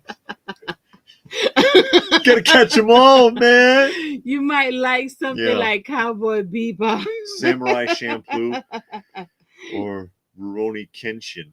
I've seen Samurai Champloo, and I have like the first couple of seasons of it on disc. Oh yeah, Oh, okay. Because I gotta look these up to see if they're on Amazon or Tubi or something like that. That's the only way I'm gonna watch it. Because I don't have Crunchyroll that work download on my phone. I'm not. And I would watch it if it could cast to the TV. And I'm like, dude, this thing don't cast to the TV. And I'm not about to sit there and watch nothing on my phone. So that's not happening. Yes, this is what this stream. No, it doesn't. More anime, yeah. And Nerdy says he misspelled it. Oh, okay. It's Ghibli. Ghibli. Oh, Li. Yes. Li. Okay. I got it now. Correction. Okay. And that's it's amazing. Gilgamesh confirms that. How's Moving Castle? Okay, Spirited Away. Yeah, those sound. Okay. A couple of those sound familiar. More. Yeah, I got to see what I've already watched because I do watch it. I watch whatever's on Tubi, and I've seen a few and actually liked it. And I have one, like I said, one of the one I really liked was the Metropolis. That Uh-huh. one was in the early 1900s, where that earthquake came to Japan, Yes. and it was that spirit. He looked like a Nazi. He wasn't though, and he was trying to get that girl. Come to find out, the brother was having sex with the girl and had that baby. Yeah. Yeah, that got kind of weird. Got but real weird. yeah, but it was good though. It took a minute because you had to slow it down and watch it. It's sitting there thinking, please don't encourage him. Yeah, I am. Because all night long, everybody was calling him King That's David. right. Oh, your crown looks so good with the beard and Tuck all of says that. he's never seen Rick and Morty I never either. seen I Rick never and saw Morty. it. Mm-mm. Oh, Bleach, Neon, Evangelion. Okay, that's Bleach one of sounds the. familiar. Yeah, Yeah. I've heard of Bleach before. And Robert says Rick and Morty is like a twisted version of Back to the Future. Yeah, Really? that's what I've heard. That's what I've heard. Oh, really? Yeah. Okay. I thought it was something a little bit like Beavis and Butthead. And James says Edge Runners on Netflix. We don't have We Netflix. don't have Netflix, so we can't watch that one. And Steve says hands down Fushigi Yugi. No, I didn't write Yugi. that. I didn't write that. Fushigi Yugi. I don't think I remember that one. Okay. I got a couple now, so I'm gonna go with that. I'm with Reston. And Reston says Akira. Yeah, and we've seen Akira. I have Akira, and she's seen it. I've seen Akira. Yeah, you've seen Akira. Okay. Akira, the kids on the bikes. Yes, I did like that with the red motorcycles. Yeah. Okay. And they were making kids, right? In that room, they had some kids in there. Those were kids. They were there voluntarily because they had extraordinary telepathic ability. Yeah, okay. They were there to so they wouldn't hurt anybody. Yeah. I remember. There's only one season of Samurai Shampoo. It's 26 episodes. I think you only have the first 3 DVDs. There's 7 in total. Okay, 7. I don't know. I've got 3. Yeah, but I don't know how it's broken down. Kind of have the same look. And Gilgamesh says he can't watch shows on the phone. I see people doing it. I have no idea. I'm not for that either. That drives me nuts when people are watching stuff on the phone. It's like we go through all this television evolution to get bigger and bigger screens, and you sit there like this all day.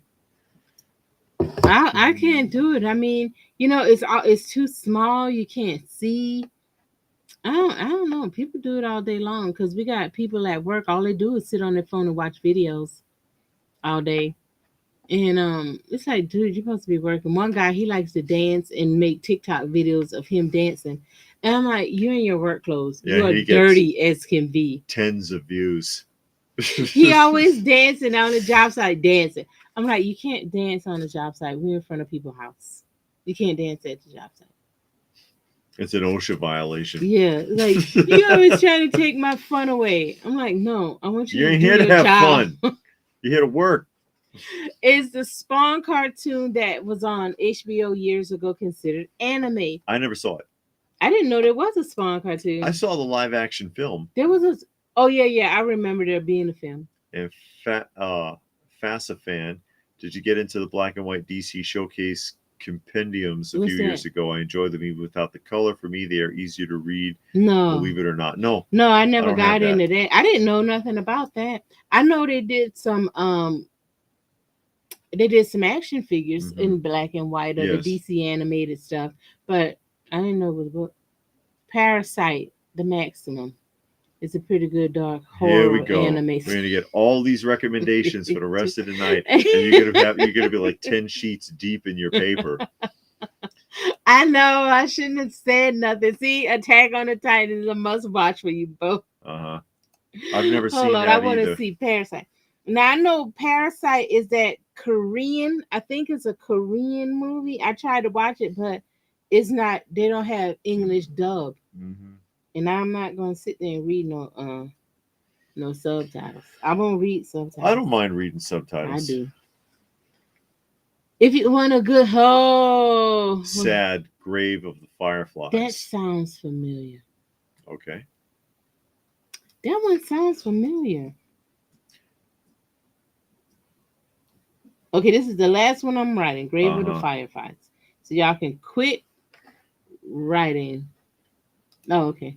And Nerd remembers me showing the Crying Freeman. Yeah, that's another anime, but I've got it upstairs.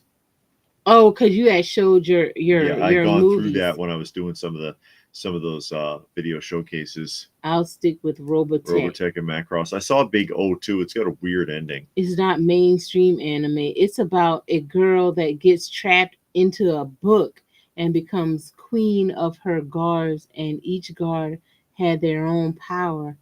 And then her best friend gets trapped. Trapped. Yeah, that sounds like that's a lot going And Tuck on. says you never Hey, got. Steve, how are you? That was Steve I Oh, was reading. okay. Mm-hmm. And Tuck says I never got to watch the Spawn series. He rewatched the live action movie a few months ago. It's weird, but it's not that bad. And he says the same book becomes the enemy queen with her own fighters, Oh. and that they think it's really good. Okay. All right. Thank you, Steve. And Gilgamesh says, and when we're watching their phones, the things are like 2 inches in front of their face. Yeah. I bet eye doctors love it. No kidding. No. It's not good for you. No, yeah, it's it really not. isn't. Because my cousin's At son, least hold it back. my cousin's son got this weird eye disease. It's a new type of eye disease that you get from constant looking at the phone. And he would play video games all day. I guess she bought him that handheld game, and that's all. He was addicted to the thing, and developed some kind of weird eye disease from it. Yeah, that's scary. Mm-hmm. Tuck says they don't have home internet and can't cast to the TV. I'm lucky to have a tablet. The internet's an expensive bill. It is. And you know, with all the technology and how much everything else is going down, the price of TV is going down, the price of the phone is going down, but that cable ain't going down. No. Or the internet. I always say cable, but I mean internet. Internet bill ain't going down. No, it goes up. And we live in this era of like this disposable luxury goods now. If you think about it, because that stuff used to cost a fortune. Yeah. Aaron said that in grade school they used to get up at 6 in the morning to watch Robotech. Yeah. UHF stations used to play it where I grew up, and it would come on in the morning and then again in the afternoon, the Robotech sagas. I have that all on disc. I got the original Robotech series on disc. Oh, One Piece. One Piece. I've heard of One Piece. I've seen it, and I did not care for it, Nerd. I didn't like that show at all. But what you were saying about technology. Yeah, it's. I wonder if anyone has realized we've gotten to the point where luxury goods are disposable commodities now, because there's no more TV repair shops. No. You know, back in the old days of tube TVs and even solid state, you got that TV broken, that damn thing cost a fortune, and you got a TV repairman and you got it fixed. Yeah. Stereos, they cost a fortune. You got it fixed, all that solid state stuff. That stuff still works. That stuff, yeah, it still works today. It works better than the new stuff. Because like I told y'all earlier, I pieced together a stereo system from Goodwill and Value Village. Those systems are old. Yeah. I mean, from the 90s, because they both have like the CD port. So they're like from the I'll say the 2000s. They work fine. Yeah. You know? They're solid state and they weigh a ton. But the modern like purely digital, and it's got like a computer chip in it and maybe Bluetooth compatible, one functional mechanism, like when disc players used to weigh 20 pounds for a DVD, and now it's like 14 ounces and there's nothing in there, and they fall apart, they break down, but they're cheap as dirt because they crank them up. And same thing with the TVs. You know, a TV used to cost a fortune and weighed a ton, and it ran forever. You could get a cathode ray TV right now and plug it in and it'll work. Yeah. But, you know, these modern ones, they break down quick and they cost nothing. I can't believe how cheap the TVs are now, especially for the size of the screens. Yeah, 75-inch TV you can get for $600 at Walmart. I know. And all of those luxury goods have become disposable commodities. The phones. You get the phone for practically nothing, unless you buy something super expensive like I get the free ones. Yeah, you can get it for free with the service. I mean, you're going to get an older model, but as long as it works. I mean, I don't do nothing on the phone. I send a text maybe once a day. I don't even use it as much. I used to use the phone every day to make a call to my parents. But now that my mom's in the nursing home, it'll be a couple of days to go by before I actually make a phone call. I don't really send a text often. Mm-hmm. So it's like, Gilgamesh, if you got a lot, I think send us being, you can email it to us or put it on Facebook. I meant to say K-Muni. Yeah. Flame of Reka. Rika. And then the phones. I mean, think about that. When phones, think about this. Mm-hmm. When phones were still wired to your house, you were freer than you are now carrying one of these around. John says, did you wish you got to be Hamlet or King Lear in your high school drama class? My high school didn't have anything like that. Yeah, Hooters is still around. It's one down the street from us. I just realized you have a massive Serpentor. Oh yeah, the Prime One Studio. Prime One Studios, like quarter scale Serpentor. Mm-hmm. That was a gift.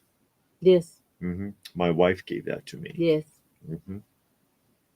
My wife gave that to me. Tokyo Revengers. And Demon Slayer. See, they're gonna be naming them all night now. I know. And Steve says most phones have blue light reduction in your settings to prevent problems with your eyes, but even with reduction, you're still exposed to it. And you can get eyeglasses that have the blue light reduction. So, and that's supposed to help you, I guess. Yeah. Demon Hunter. Okay, you read that one about the phones. Yeah. And that's David from Canada, nostalgic for the 70s. Hey, David. Mm-hmm. We haven't seen him in a while. He says prices don't go down in Canada. Mego? Doesn't he have a big Mego? No, collection? He does customs. Mm-hmm. Yeah, he get the custom collection and he get the custom clothes. He says prices don't go down in Canada. We have monopolies, only 2 major cable internet companies. That's convenient. And Fumbling says one of my favorite memories of your weekly roundups was that anime that had removable clothes when LPH asked how you knew that was great TV. How do you know they come off? Because he already checked. I had seen pictures of it, but I couldn't show those. Praise the Lord. I couldn't show them. I have the sideshow of Evelyn. And her skirt comes up and there's nothing under there.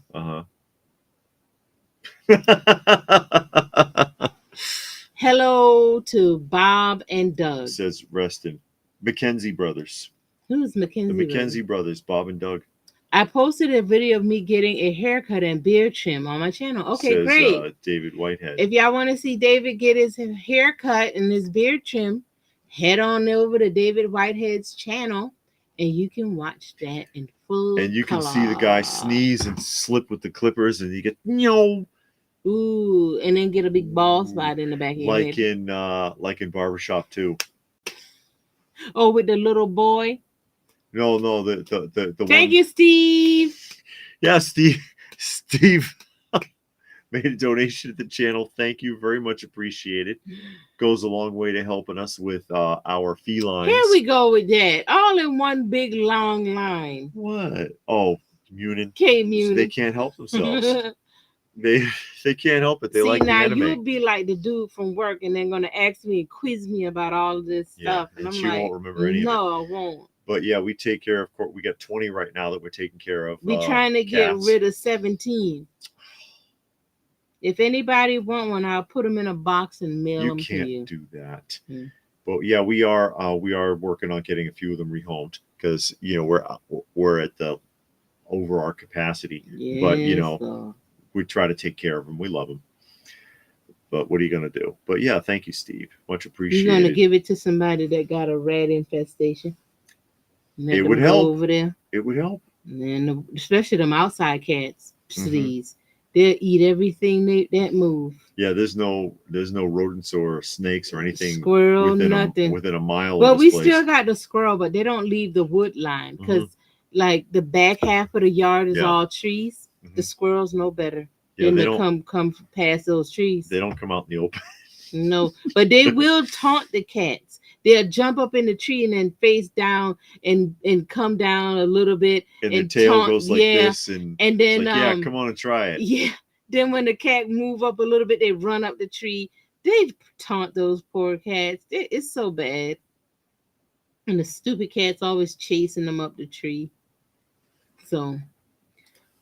And Robert's still wondering about the Joker's back there. He's trying to comfort him. Yeah, because they both had a bad time. Batman kicked his ass. And John thinks I'm lucky. He says LPH always thinking about getting him nice additions to his collection. His wife bought him a can of Rain. Keep my collection in my luggage and restroom free of roaches. Wow. Yeah, I bought when I saw that, I really liked it. I really did. I don't collect G.I. Joe, and I wanted David to have that, and so I bought it and surprised him with it. He didn't know until it came, and he opened up the box. Yeah, I did an unboxing of it a long time ago, but I had somebody who was watching, who's on one of the live streams, ask if I was interested in selling it, and I'm like, I can't sell that. He'll come along with it. Oh, shame! Oh, the tuck's gotta go. Thank you for taking the time out and spending it with us. Hey, Stone Sour, how are you doing? King Mad Dog, that's right. It's Jesus. Mad Dog. Oh God, Tony Jaa with new 90s anime. The Protector. Just can't beat. Yes, The Protector was a good. Oh God, good movie. Mad Dog. Persona 5 had an anime. I don't know that. Exclusive release and sold for a lot, but yeah, we like Tony Jaa. Yeah, he hasn't done anything in a while though.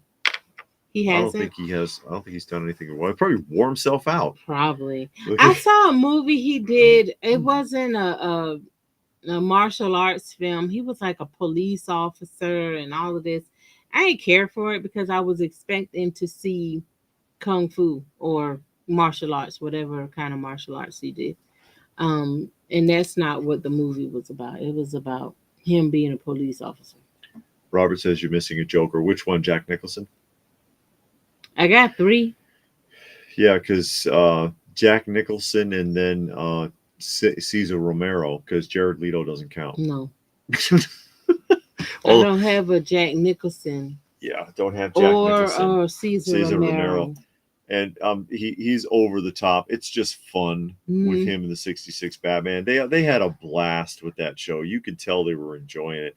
I had read somewhere in an article where Adam West said that he got through like the first few pages of the script, and he was like, "Oh God, I got to do this. I got to play this part. I don't care," because it was just so. It looked like so much fun. And Stone Sour made a donation to the channel. Again, very much appreciated. No, Robert, I haven't, and I haven't read it yet. But I do have it. I was trying to read through the Green Arrow, and I'm done with that.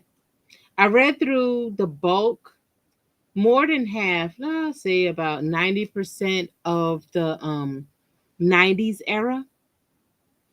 So it was like a few books missing, but I got through the bulk of that all the way up until he died. I read a couple of books after he died, and then I started with the 2001 when he came back, but I didn't like the direction that was going. Didn't like the writing. Didn't like the artwork. Didn't like the direction they were going, because they made it seem like he didn't die.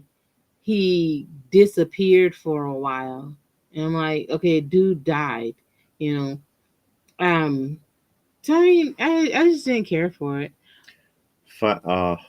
Fossa fan says, "Are the comics in your intro that ends with David and Shipwreck from your collection?" Yes.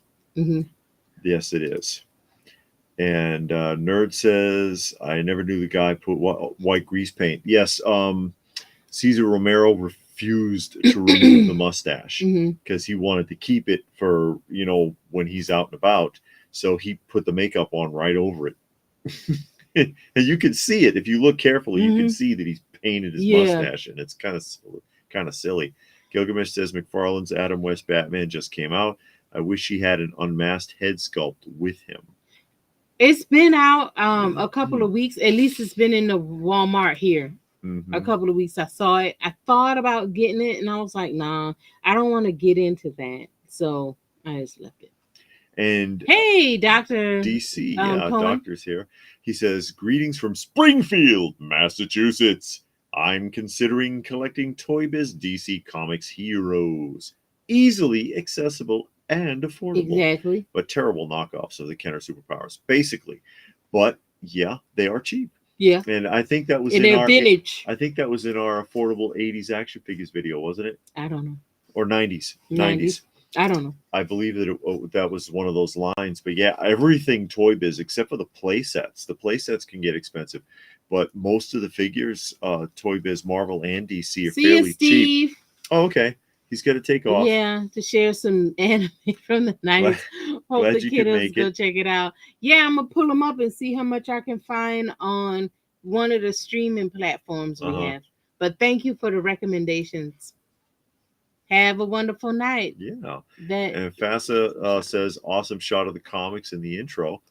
Well, thank you. Yeah. It's a lot, taking a long time. It's a lot of work. We're not, it looks like I've said it before, it looks like we must be millionaires or something. Mm-hmm. No, it's a lot of time, a lot of patience, a lot of wheeling and dealing and trading and whatever you can do. Saving up your pennies. If we paid full price, we wouldn't have any of it. I know that's right. Quite frankly. Because it can get real expensive. You luck up. What's the new additions did you find most recently? Oh, your cake pan. Yeah, we showed some cake pans. Yes, earlier. I got a bunch of those. I don't know if you were here for the cake pans, but we went to Goodwill. Excuse me, and found some cake pans. We found a bunch of cake pans. Yes. I got a couple of records. I got a couple of records in. I got some stuff from Big Bad Toy Store. I didn't even unbox it because even I'm just like, I can't believe I bought this stuff. Yeah. Oh no. I got it. Wow. And I took it out of the box and I set it on the table because we had brought a table in to sort some comics, and I set them all out on the table and I'm looking at them and I'm like, what in the world did I buy this stuff for?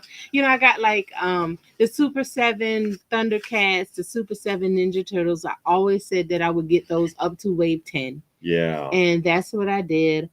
I got the Mondo Man Bat. They reissued the Man Bat. So I got the Man Bat and I got some pops. And I know everybody is so excited for me getting pops. And what else was I don't understand that. The Toxic Crusaders from Super 7. Yeah. That's what I got. Oh, and some Super 7 reaction figures. That's what I got. Austin says royal by chance. That's right. And Munin says you should wear the crown to the show and bring the mace with you too. He don't have a mace. Yeah, I do upstairs. Oh, you do? Yeah. The one that's on the rope. Yeah, the chain one. Yeah, the one that's on the chain. I could bring that, yeah.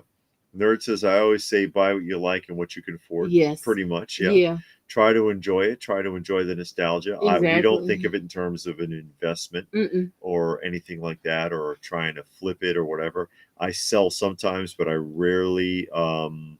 No, those aren't comics. Those are toys. Yeah. I haven't bought any comics in a while, actually.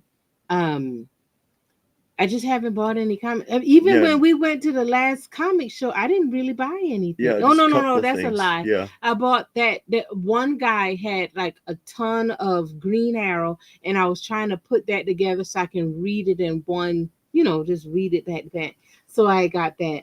But I haven't bought comics. I haven't even looked up comics on the internet. Yeah, and we probably won't angle that way again until we get to another show. Yeah. But I mean, we're not going to be able to make it to the next Atlanta Comic Convention because it's going to be at the same time as the Joe Fest. Yeah. And now we're committed to Joe Fest. Yeah. Because they're expecting us all 3 days. And that's fine because there is some toys. I need to stop buying the newer stuff, because there are some older stuff that I really want. But like I always say, they always come out with these new stuff like Super 7 and Funko. They always come out with something that just draws you back in. Mm-hmm. And just like Nerd said, we don't need the toys, we love them. Yeah. We do. And you see them and it just pull at your little heartstrings. Only Mondo I'm getting. Really, they coming out with John Nada. Really? We showed that a while back. I don't You don't remember? that. No. Well, there's probably, I don't know if they had the official release yet, but yeah, they're doing a 6 scale Nada. With and without the glasses? Yeah, I think you can take his glasses off. Oh man, that'd be cool. Mm-hmm. The investment should be in how it makes you feel. Yeah, that's how I feel about it. Because like I get the pops. Nobody cares about pops. They don't, whatever. I don't get like the best comic books. They're not in great shape. You got some gems though. Yeah. You got some comics that people would like, they'd love to get their hands on. And my records aren't in amazing shape. Yeah. They play. That's all I care about. Yeah, some of the record, some of them have rough jackets or no jackets or whatever. Yeah. But, we're not. Wipe them off. They'll be all right. I got the Richard Scarry and the Sesame Street. Those are only 2 reactions I got. The Richard Scarry ones. Oh man, those are so cool. Because I think the only time Richard Scarry has been done was by Play School, and they're figurines. I think their heads turn, but they're 3-inch tall figurines, and it was the Play School Puzzle Town collection. Mm-hmm. And I think that's the only time Richard Scarry has been done. There might have been I think there were Happy Meal prizes or something too. Mm-hmm. But as far as like retail toys, I think that's it. And the glasses are removable. Yeah, removable glasses. Okay, he confirms that. Yeah. So, but that Richard Scarry, that's big nostalgia again. Yeah. And I got a ton of Richard Scarry books and stuff like that. But yeah, I love the Thundercats and the Ninja Turtles. I like what Super 7's doing with them. Mm-hmm. So that's why I got them. And I said way back, like in wave 3, if they go to wave 10, I'll stop. Because, you got to stop somewhere. I like that they make characters that haven't been done before. They have done a few of the same ones, like they did a couple of Lionels, they did a couple of those, a couple of the Monras, but they still do things that haven't been done, characters that haven't been done.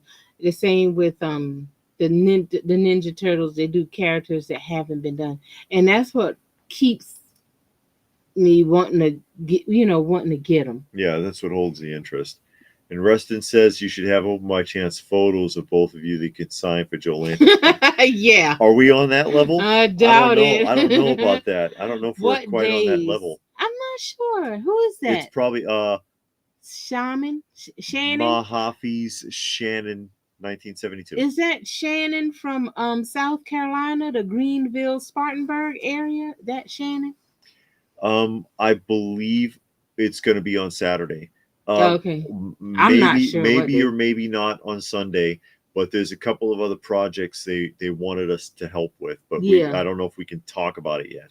Yeah. Because they're holding a couple of things back. Mm-hmm. But Friday we'll be filming. I don't think there's nobody's going to be doing panels on Friday. Yeah, nothing's going to be going on except for like the show, and then they got the after swap. Show. Yeah, they got the swap, which is a big deal. Okay, that is Shannon from South Carolina. Okay. Now we know. Yeah, that is Shannon. Okay.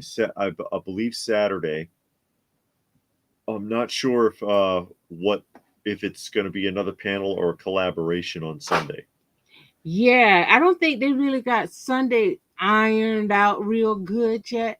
But on Friday they got the toy swap. That's going to be going on. I know for sure. And then the doors open. And we found some good deals at that toy swap. Yeah, you got some real good deals. And you want to talk about mobbed. You didn't buy a record of the Chipmunks singing. David got, they got the Village People. Do they have the Village People? Ooh, I don't know. God. I never heard of that.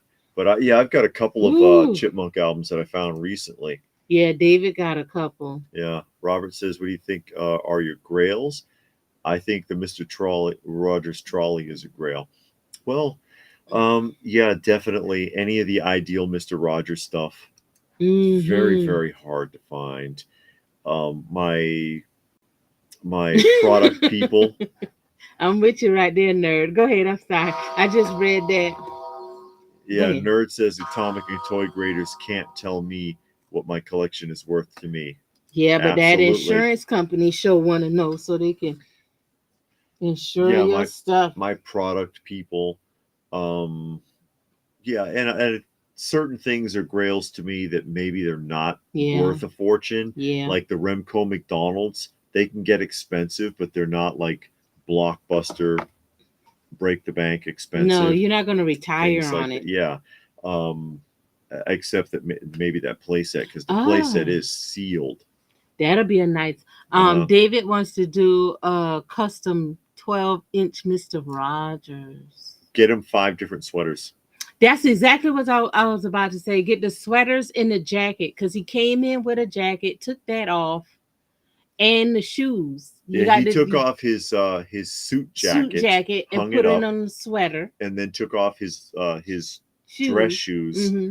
like he was coming home from work or Yeah, something. and put on tennis Tennis shoes. shoes and a sweater. Yeah, you got to get the shoes, the dress jacket, and then a sweater jacket. Hmm. Yeah, because then it will be mismatched. Austin says we should have our own TV show. Yeah.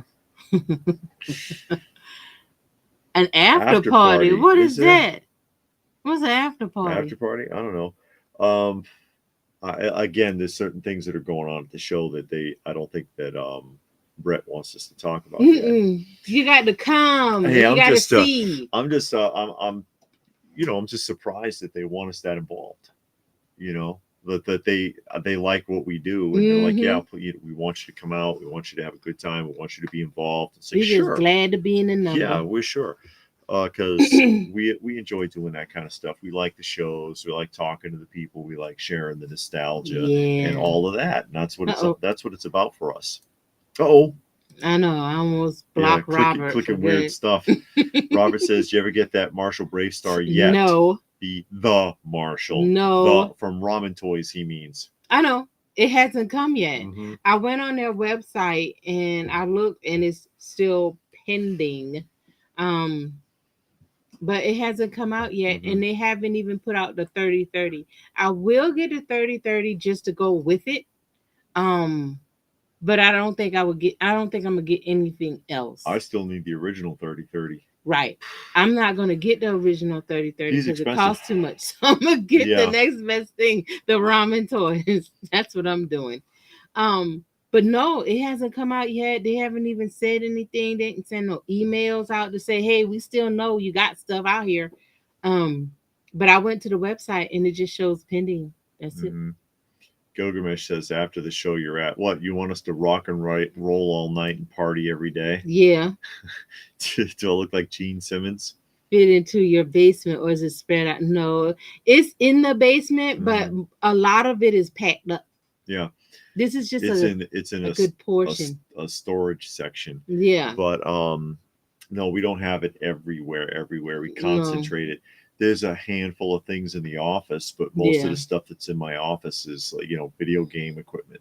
And the record collection is in the living room because that's where we sit. I mean, we got some records down here. It's the loose records. Like we took all of the loose records and brought them down here. So we listen to the loose records here, but the ones that are in the jackets and are put away and alphabetized, they're upstairs in the living room. And then the comics are down here. Mm-hmm.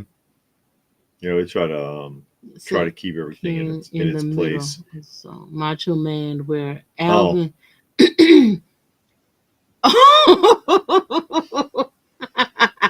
In his big squeaky voice. My God, I got to hear that. I'm gonna see if I can pull it up on YouTube. Munin says at the show, if you see Japanese collectibles not being displayed properly, tell them Munin said to get their act together. If they don't, you have the base for a reason. You just conk dealers over the head. Now at the Joe Lanta Toy Lanta, we saw a lot of Japanese stuff. That one guy, he had a lot of Sofubi stuff. Yeah, from that he got from a person who grew up in Hawaii in the 70s. That's And where we that had talked to collection him came for a from. while. Mhm. I remember talking to him. Did I film that though? Because sometimes you start talking and I'll walk off. Yeah, I noticed. But yeah, he had a lot of sofubis. Mm-hmm. And that's what he was telling me. He was like, yeah, there was a guy who he grew up in Hawaii. He had this collection. This is about half of it because the other half sold. And I showed that in the highlights reel because you don't see a lot of that stateside. The real stuff you don't see stateside. The Mushurin and Popey and whatever. Mm-hmm. You don't see it in the U.S. very often. Yeah. So I thought that was pretty interesting. Yeah, that was good. We see a lot of good things. I try to make sure that I go slow enough to show everything. Because sometimes you'll see something, and then when you go back and watch it, you're like, oh man, I missed that. But the camera caught it, you know. So I like to just make sure. That's how I found the avalanche on Blizzard Ridge. That one piece, that I was missing from the Kenner Steve Scout series.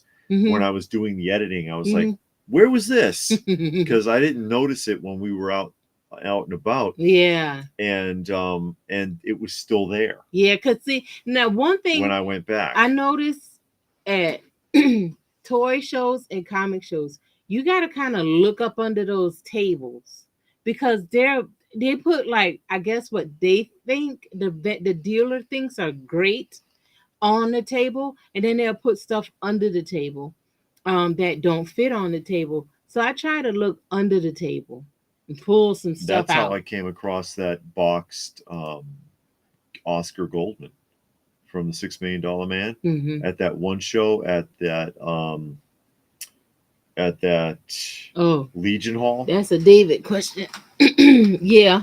At the Legion Hall, because it was like stacked under something with the edge showing out. And I was like, that's a $6 Million Man figure. Yeah. And I wanted to pull it out, and it turned out to be Oscar Goldman. And nobody saw that. Robert says, why 3 Godzillas instead of just one? All 3 of them are different. Yeah. Yeah. Are you going to tell him what's different? Because he's going to ask. Oh, is he? Yep. Those are all 3 versions of the Mattel Shogun Warriors Godzilla releases. They kept changing it because of consumer complaints. The first one, people were complaining that he was too brightly colored. And it's hard to tell in this image, but yeah, he's a lot brighter than the other 2. So they dulled the color down, and they changed something in his foot to this version, but they were still getting consumer complaints about the switch on the back of his head that controls the flame. Because, people call it a tongue. It's actually supposed to be fire. The switch kept breaking. So then they changed the switch, and then that's where you get version 3. So all 3 of those are different versions of the Americanized Mattel Shogun Warriors Godzilla figure, which is extremely different from the Popey version that is usually referred to as Jumbosaurus, because they really altered it from the Jumbosaurus version. He did have the firing fists, like these fists shoot. Or you press the little button that's on there, and the fist will launch. And the original one had that, but they changed it. The Japanese version, the head looks like the cinematic Godzilla head. It doesn't look like this one. Okay. So they changed the head and made it more dopey. They took the spines off his back because he had big pointy spines, and they dulled all the spines down to like these little nubs. And they took away his voice box because the one in Japan was a pull string talker. Okay. He didn't say anything you'd understand. Yeah, but he was a pull string talker. So they took all that away and did that. The one thing I noticed, especially with toys, if you are in the box or just you collect toys, get to know the box, what it looked like at all angles. Because I will go to a toy store, I'll be at the shows, and I'll see a corner of a box. And I'm like, that's this, that's that. And I was at a toy store, and I saw a Masters of the Universe figure, the Maddie Club figure, and it was buried. But I saw that corner, and I was like, can I see that Masters of the Universe figure? And the guy was like, huh? Where? I was like, it's right there. He was like, you picked that out? I'm like, yeah, I know the box. I mean, because sometimes you'll pass something and it's something you want or you're interested or you don't really know. But if you don't have a feel for what the box look like, the shape, the colors, the lettering, you're gonna miss it every time. So you got to get to know that stuff. Look. DC said watch Star Trek TMP this afternoon. Do you have any of the 3 point? Oh, that's the motion picture, the first official because I sure didn't know what that meant. Any of the Meagle 3 or 1/18th scale figures of the bridge playset? No, I don't have any of that anymore. I used to have a set of those. I no longer do. My wife's telling me she thinks that it's not even the chipmunks. It's Weird Al. That's what John's wife thinks. It's a Weird Al parody. And Gilgamesh says Transformers is supposed to be doing a crossover with Godzilla. I've heard that. Not sure how those figures are going to look yet. They wouldn't stand a chance. And Nostalgic said the Mego Star Trek motion. Oh, he calls it Star Trek the motionless picture because it does have a slow pace. Oh yeah. It says the bridge was cheap vacuum form. Even as a kid, I was not impressed. Well, it's Mego. Yeah, Mego isn't big on a lot of things. It's not the best quality. It never was. Even the Love Boat. Mm-hmm. Okay, the Love Boat figures. They have a Love Boat play set. It's a one-sided cardboard cutout. I can't believe that's considered a play set. It's a play set because you got the side of the ship, and you can, have Isaac and stuff walking on there, and you can have your Star Trek the motion picture figures visiting the ship. They can be the guest stars that week. Now you know what we saw today because I watch room tours, and this guy was showing the room tour of his toy room, and he handmade the cantina from Star Wars had a cantina, but he built one. Outside. What's the outside? The outside, not the inside. Oh, the outside of the cantina. Yeah. So he built that. Mos Eisley. What? That's the name of the town that it was in. He was basically trying to make Mos Eisley. Didn't even nobody know all that. Anyway, the guy built the thing. And it was cool because he wanted it to be like where all of his action figures come to hang out that didn't have a place to go. But it was really cool. It was huge, and he was building it in his garage. So I'm like, how are you gonna move it to his final destination? But I just like how it was, because sometimes you have them onesie twosies that's just kind of hanging out with nowhere to go. Mm-hmm. Those action figures, it's hanging out, no place to go. He had some vehicles on there. He had some like the vending machines and the video game cabinet. He had all kinds of stuff. It just looked really cool the way he had it set up, I thought. The Godzilla Transformer crossover makes no sense. Why not transform a Gundam or a Mazinger? Yeah. Kill off the Autobot Decepticons, and we'll never have to watch it. Oh, no. And Robert wanted to know if the Godzilla had 3 different boxes. Oh, yeah.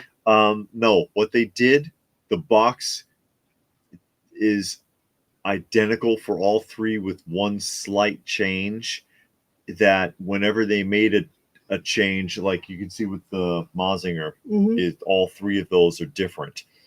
They were on the front of the Mattel Shogun Warriors boxes, they had a photograph of the toy rather than box art. So they would change the photograph. They would update the photograph, but all the rest of the graphics and fonts and everything were identical. Mm-hmm. John says the wife found an album of Ricardo Montalban and Hervé Villachet singing the greatest hits of Kool and the Gang. I doubt that. Yeah. Oh, yeah. Robert loves the blue fonts. We'll go back to the blue fonts on the next live stream. Oh, will we? I don't know. But we got to change it up because, you got to keep doing things differently. Do you? Yes. You can't just keep things the same all the No. time? All right, I see. You got to add new things. So I got to get another crown and No. wear that one. No. No. Definitely not. This one is enough? Yes. That's more than enough. All right. But I still need a scepter and a sash and a little cape. The little half cape, and I'll drape it. Oh God! Over with my that shoulder. Big old medallion sitting right there. And I'll put a big medallion and have a chain like that. The chain will connect to it, and I'll have like not a scepter, not a scepter. It's cheap, but the bridge face set was on another level. Yeah, because it was just a vacuum form, like you said. Yeah. One of those staffs. Mm-hmm. With like these little leather things and feathers and stuff, so I can snap it like this. That's the one you use to beat your back when you're doing penance. Yeah, but mine won't be for penance. Mine will be for me to flick away the flies of the peasants who crowd too close to me. Get a red crown. A red one? That's what Robert says. Uh-huh. Yeah, see, Gilgamesh, I need a robe. And it has to be fur. Ermine. That's what this simulation is. It's supposed to be ermine. What was that made out of? Sheep wool? No, ermine. What's ermine? That's an animal? Yes, it is. It's kind of like chinchilla. No, it's an ermine. Oh, Reston has to go. Little animals that they skin, like 1 million of them, to make like one small thing. And John says, you sound like you doubt the tattoo could pull off Cool's hit song with Joanna. No. Hervé Villachet? Mm-hmm. Now that guy, God. He was a mean little dude, too. Oh, was he? Yeah, he is notorious. People were afraid of him. Oh, wow. Yeah. And he used to carry guns, too. Mm-mm. So, yeah. You could imagine Hervé Villachet threatening you with a gun. The doctor remembers in the 70s playing with 4-inch die-cast Shogun Warriors. I think there were 4 different types. Those were cool. Yeah, well, you have those up there. They came in 3-inch die-cast, 5-inch die-cast, the jumbo machinder, which is these, and then the mini jumbo machinder, which you can't see because it's over there. Adventure Team. And the mini jumbo machinder looks like these, but it's like 12 inches tall instead of 24. The Adventure Teams are the ones from the 60s, right? 70s. 70s. Those are the ones with the flocked hair. Oh, okay. Mm-hmm. That's what those. I thought those were from the 60s. No, the painted head ones are from the 60s, and the ones with the hair. beards are from the 70s. Oh, okay. That's You do have the black doll. I have the Adventure Team Black Adventurer. I do not have the Negro Action Soldier from the 1965 line. Oh, I it's different. Used to, but that's lost. Ermine, the fur of royals. Yeah, exactly. Yeah. Well, regular people get cotton. They get cotton? They get Cotton Eye Joe. Where did you come from and where did you go? You better move that before you step on it. What he's talking about is these. That's the 5-inch die cast, and that's the 3-inch die cast. Mm-hmm. Of Dragon, which you see the jumbo machinder version of right here, and that's the 3rd version of the jumbo machinder because there's three different ones. But yeah, those are the ones you're talking about. One of those, I don't know if you had the 3-inch or the 5-inch, but these are plastic and die cast. Oh, okay, that's pretty cool. Yeah. You better move that before you step on it. What am I gonna step on? Those pans, and you know they soft metal, they soft tin. I see. And they'll crush under your feet. Oh no, not under the weight. Oh yeah. Of your crown. Yeah, because heavy is the head that wears the crown. Could have pulled off. No, he couldn't have pulled that off. I can't. What?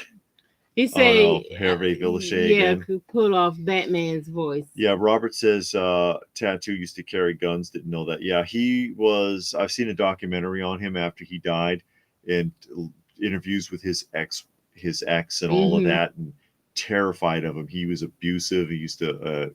He was violent, and that nobody would retaliate with him because he was always packing. Gilgamesh wants to know how much them little tiny Shoguns go for. He wants some. They're expensive. Oh, wow. Off the top of my head, it's hard to say, but yeah, they can get expensive still in the box because they're hard. Over $100? Yeah, they're tough to find. Okay. They're tough to find, but I mean, if you look up Mattel Shogun on eBay, you'll start to get an idea. I don't know why they made the well, actually, because it's a retooling of the Popey. What was it? The Popey Jumbosaurus, and it wasn't really meant to go with Shogun. Okay. But they copied the design and they incorporated, because the Rodan is too small too. The Rodan figure that goes with the Godzilla is too small for the Shogun Warriors as well. It would more fit in with the Jumbo Machinder ones, like the mini Jumbo Machinder, like that one would make more sense. But which they didn't even call that one Guy King. They called it Zargon when they brought it to the United States. But what are you going to do? It ain't much you can do about that. No, there's nothing you can do about it now. But anyways, what's this? Robert says you can get Reaction Shogun Warriors for $20. Oh, great. From Super 7. Super 7 did the big ones of those, and somebody else just did a big one of those. Well, they did like parodies of it, because they got like a jumbo, who is it? They did Skeletor, and they did. No, but didn't they do these things? No. Somebody did those recently. Bandai. Okay, yeah. But they cost about the same, so you can get about that. $300. Yeah. Yeah. So I mean, you can get that instead, because if you get this in the box. But he wants the small ones. I know. I'm just saying. If you get these in the box, they're gonna cost over $300. So you might as well get the Bandai. You may as well get the Bandai and be done with it. Okay. But anyways, we're gonna go ahead and wrap up. I'm gonna give the crown a rest. Yay! You gonna give it a rest right this second? Oh, yay! Yeah. Is this matting my hair down? There, that's enough. But yeah, and Robert reminds us they did Mecha Godzilla that was in the same scale with this Godzilla, though. That's true. They did Mecha Godzilla. So we're gonna go ahead and wrap up. Say thank you, everybody, for joining us here this evening. Hope you all had a good time, and we will catch you again the next time around.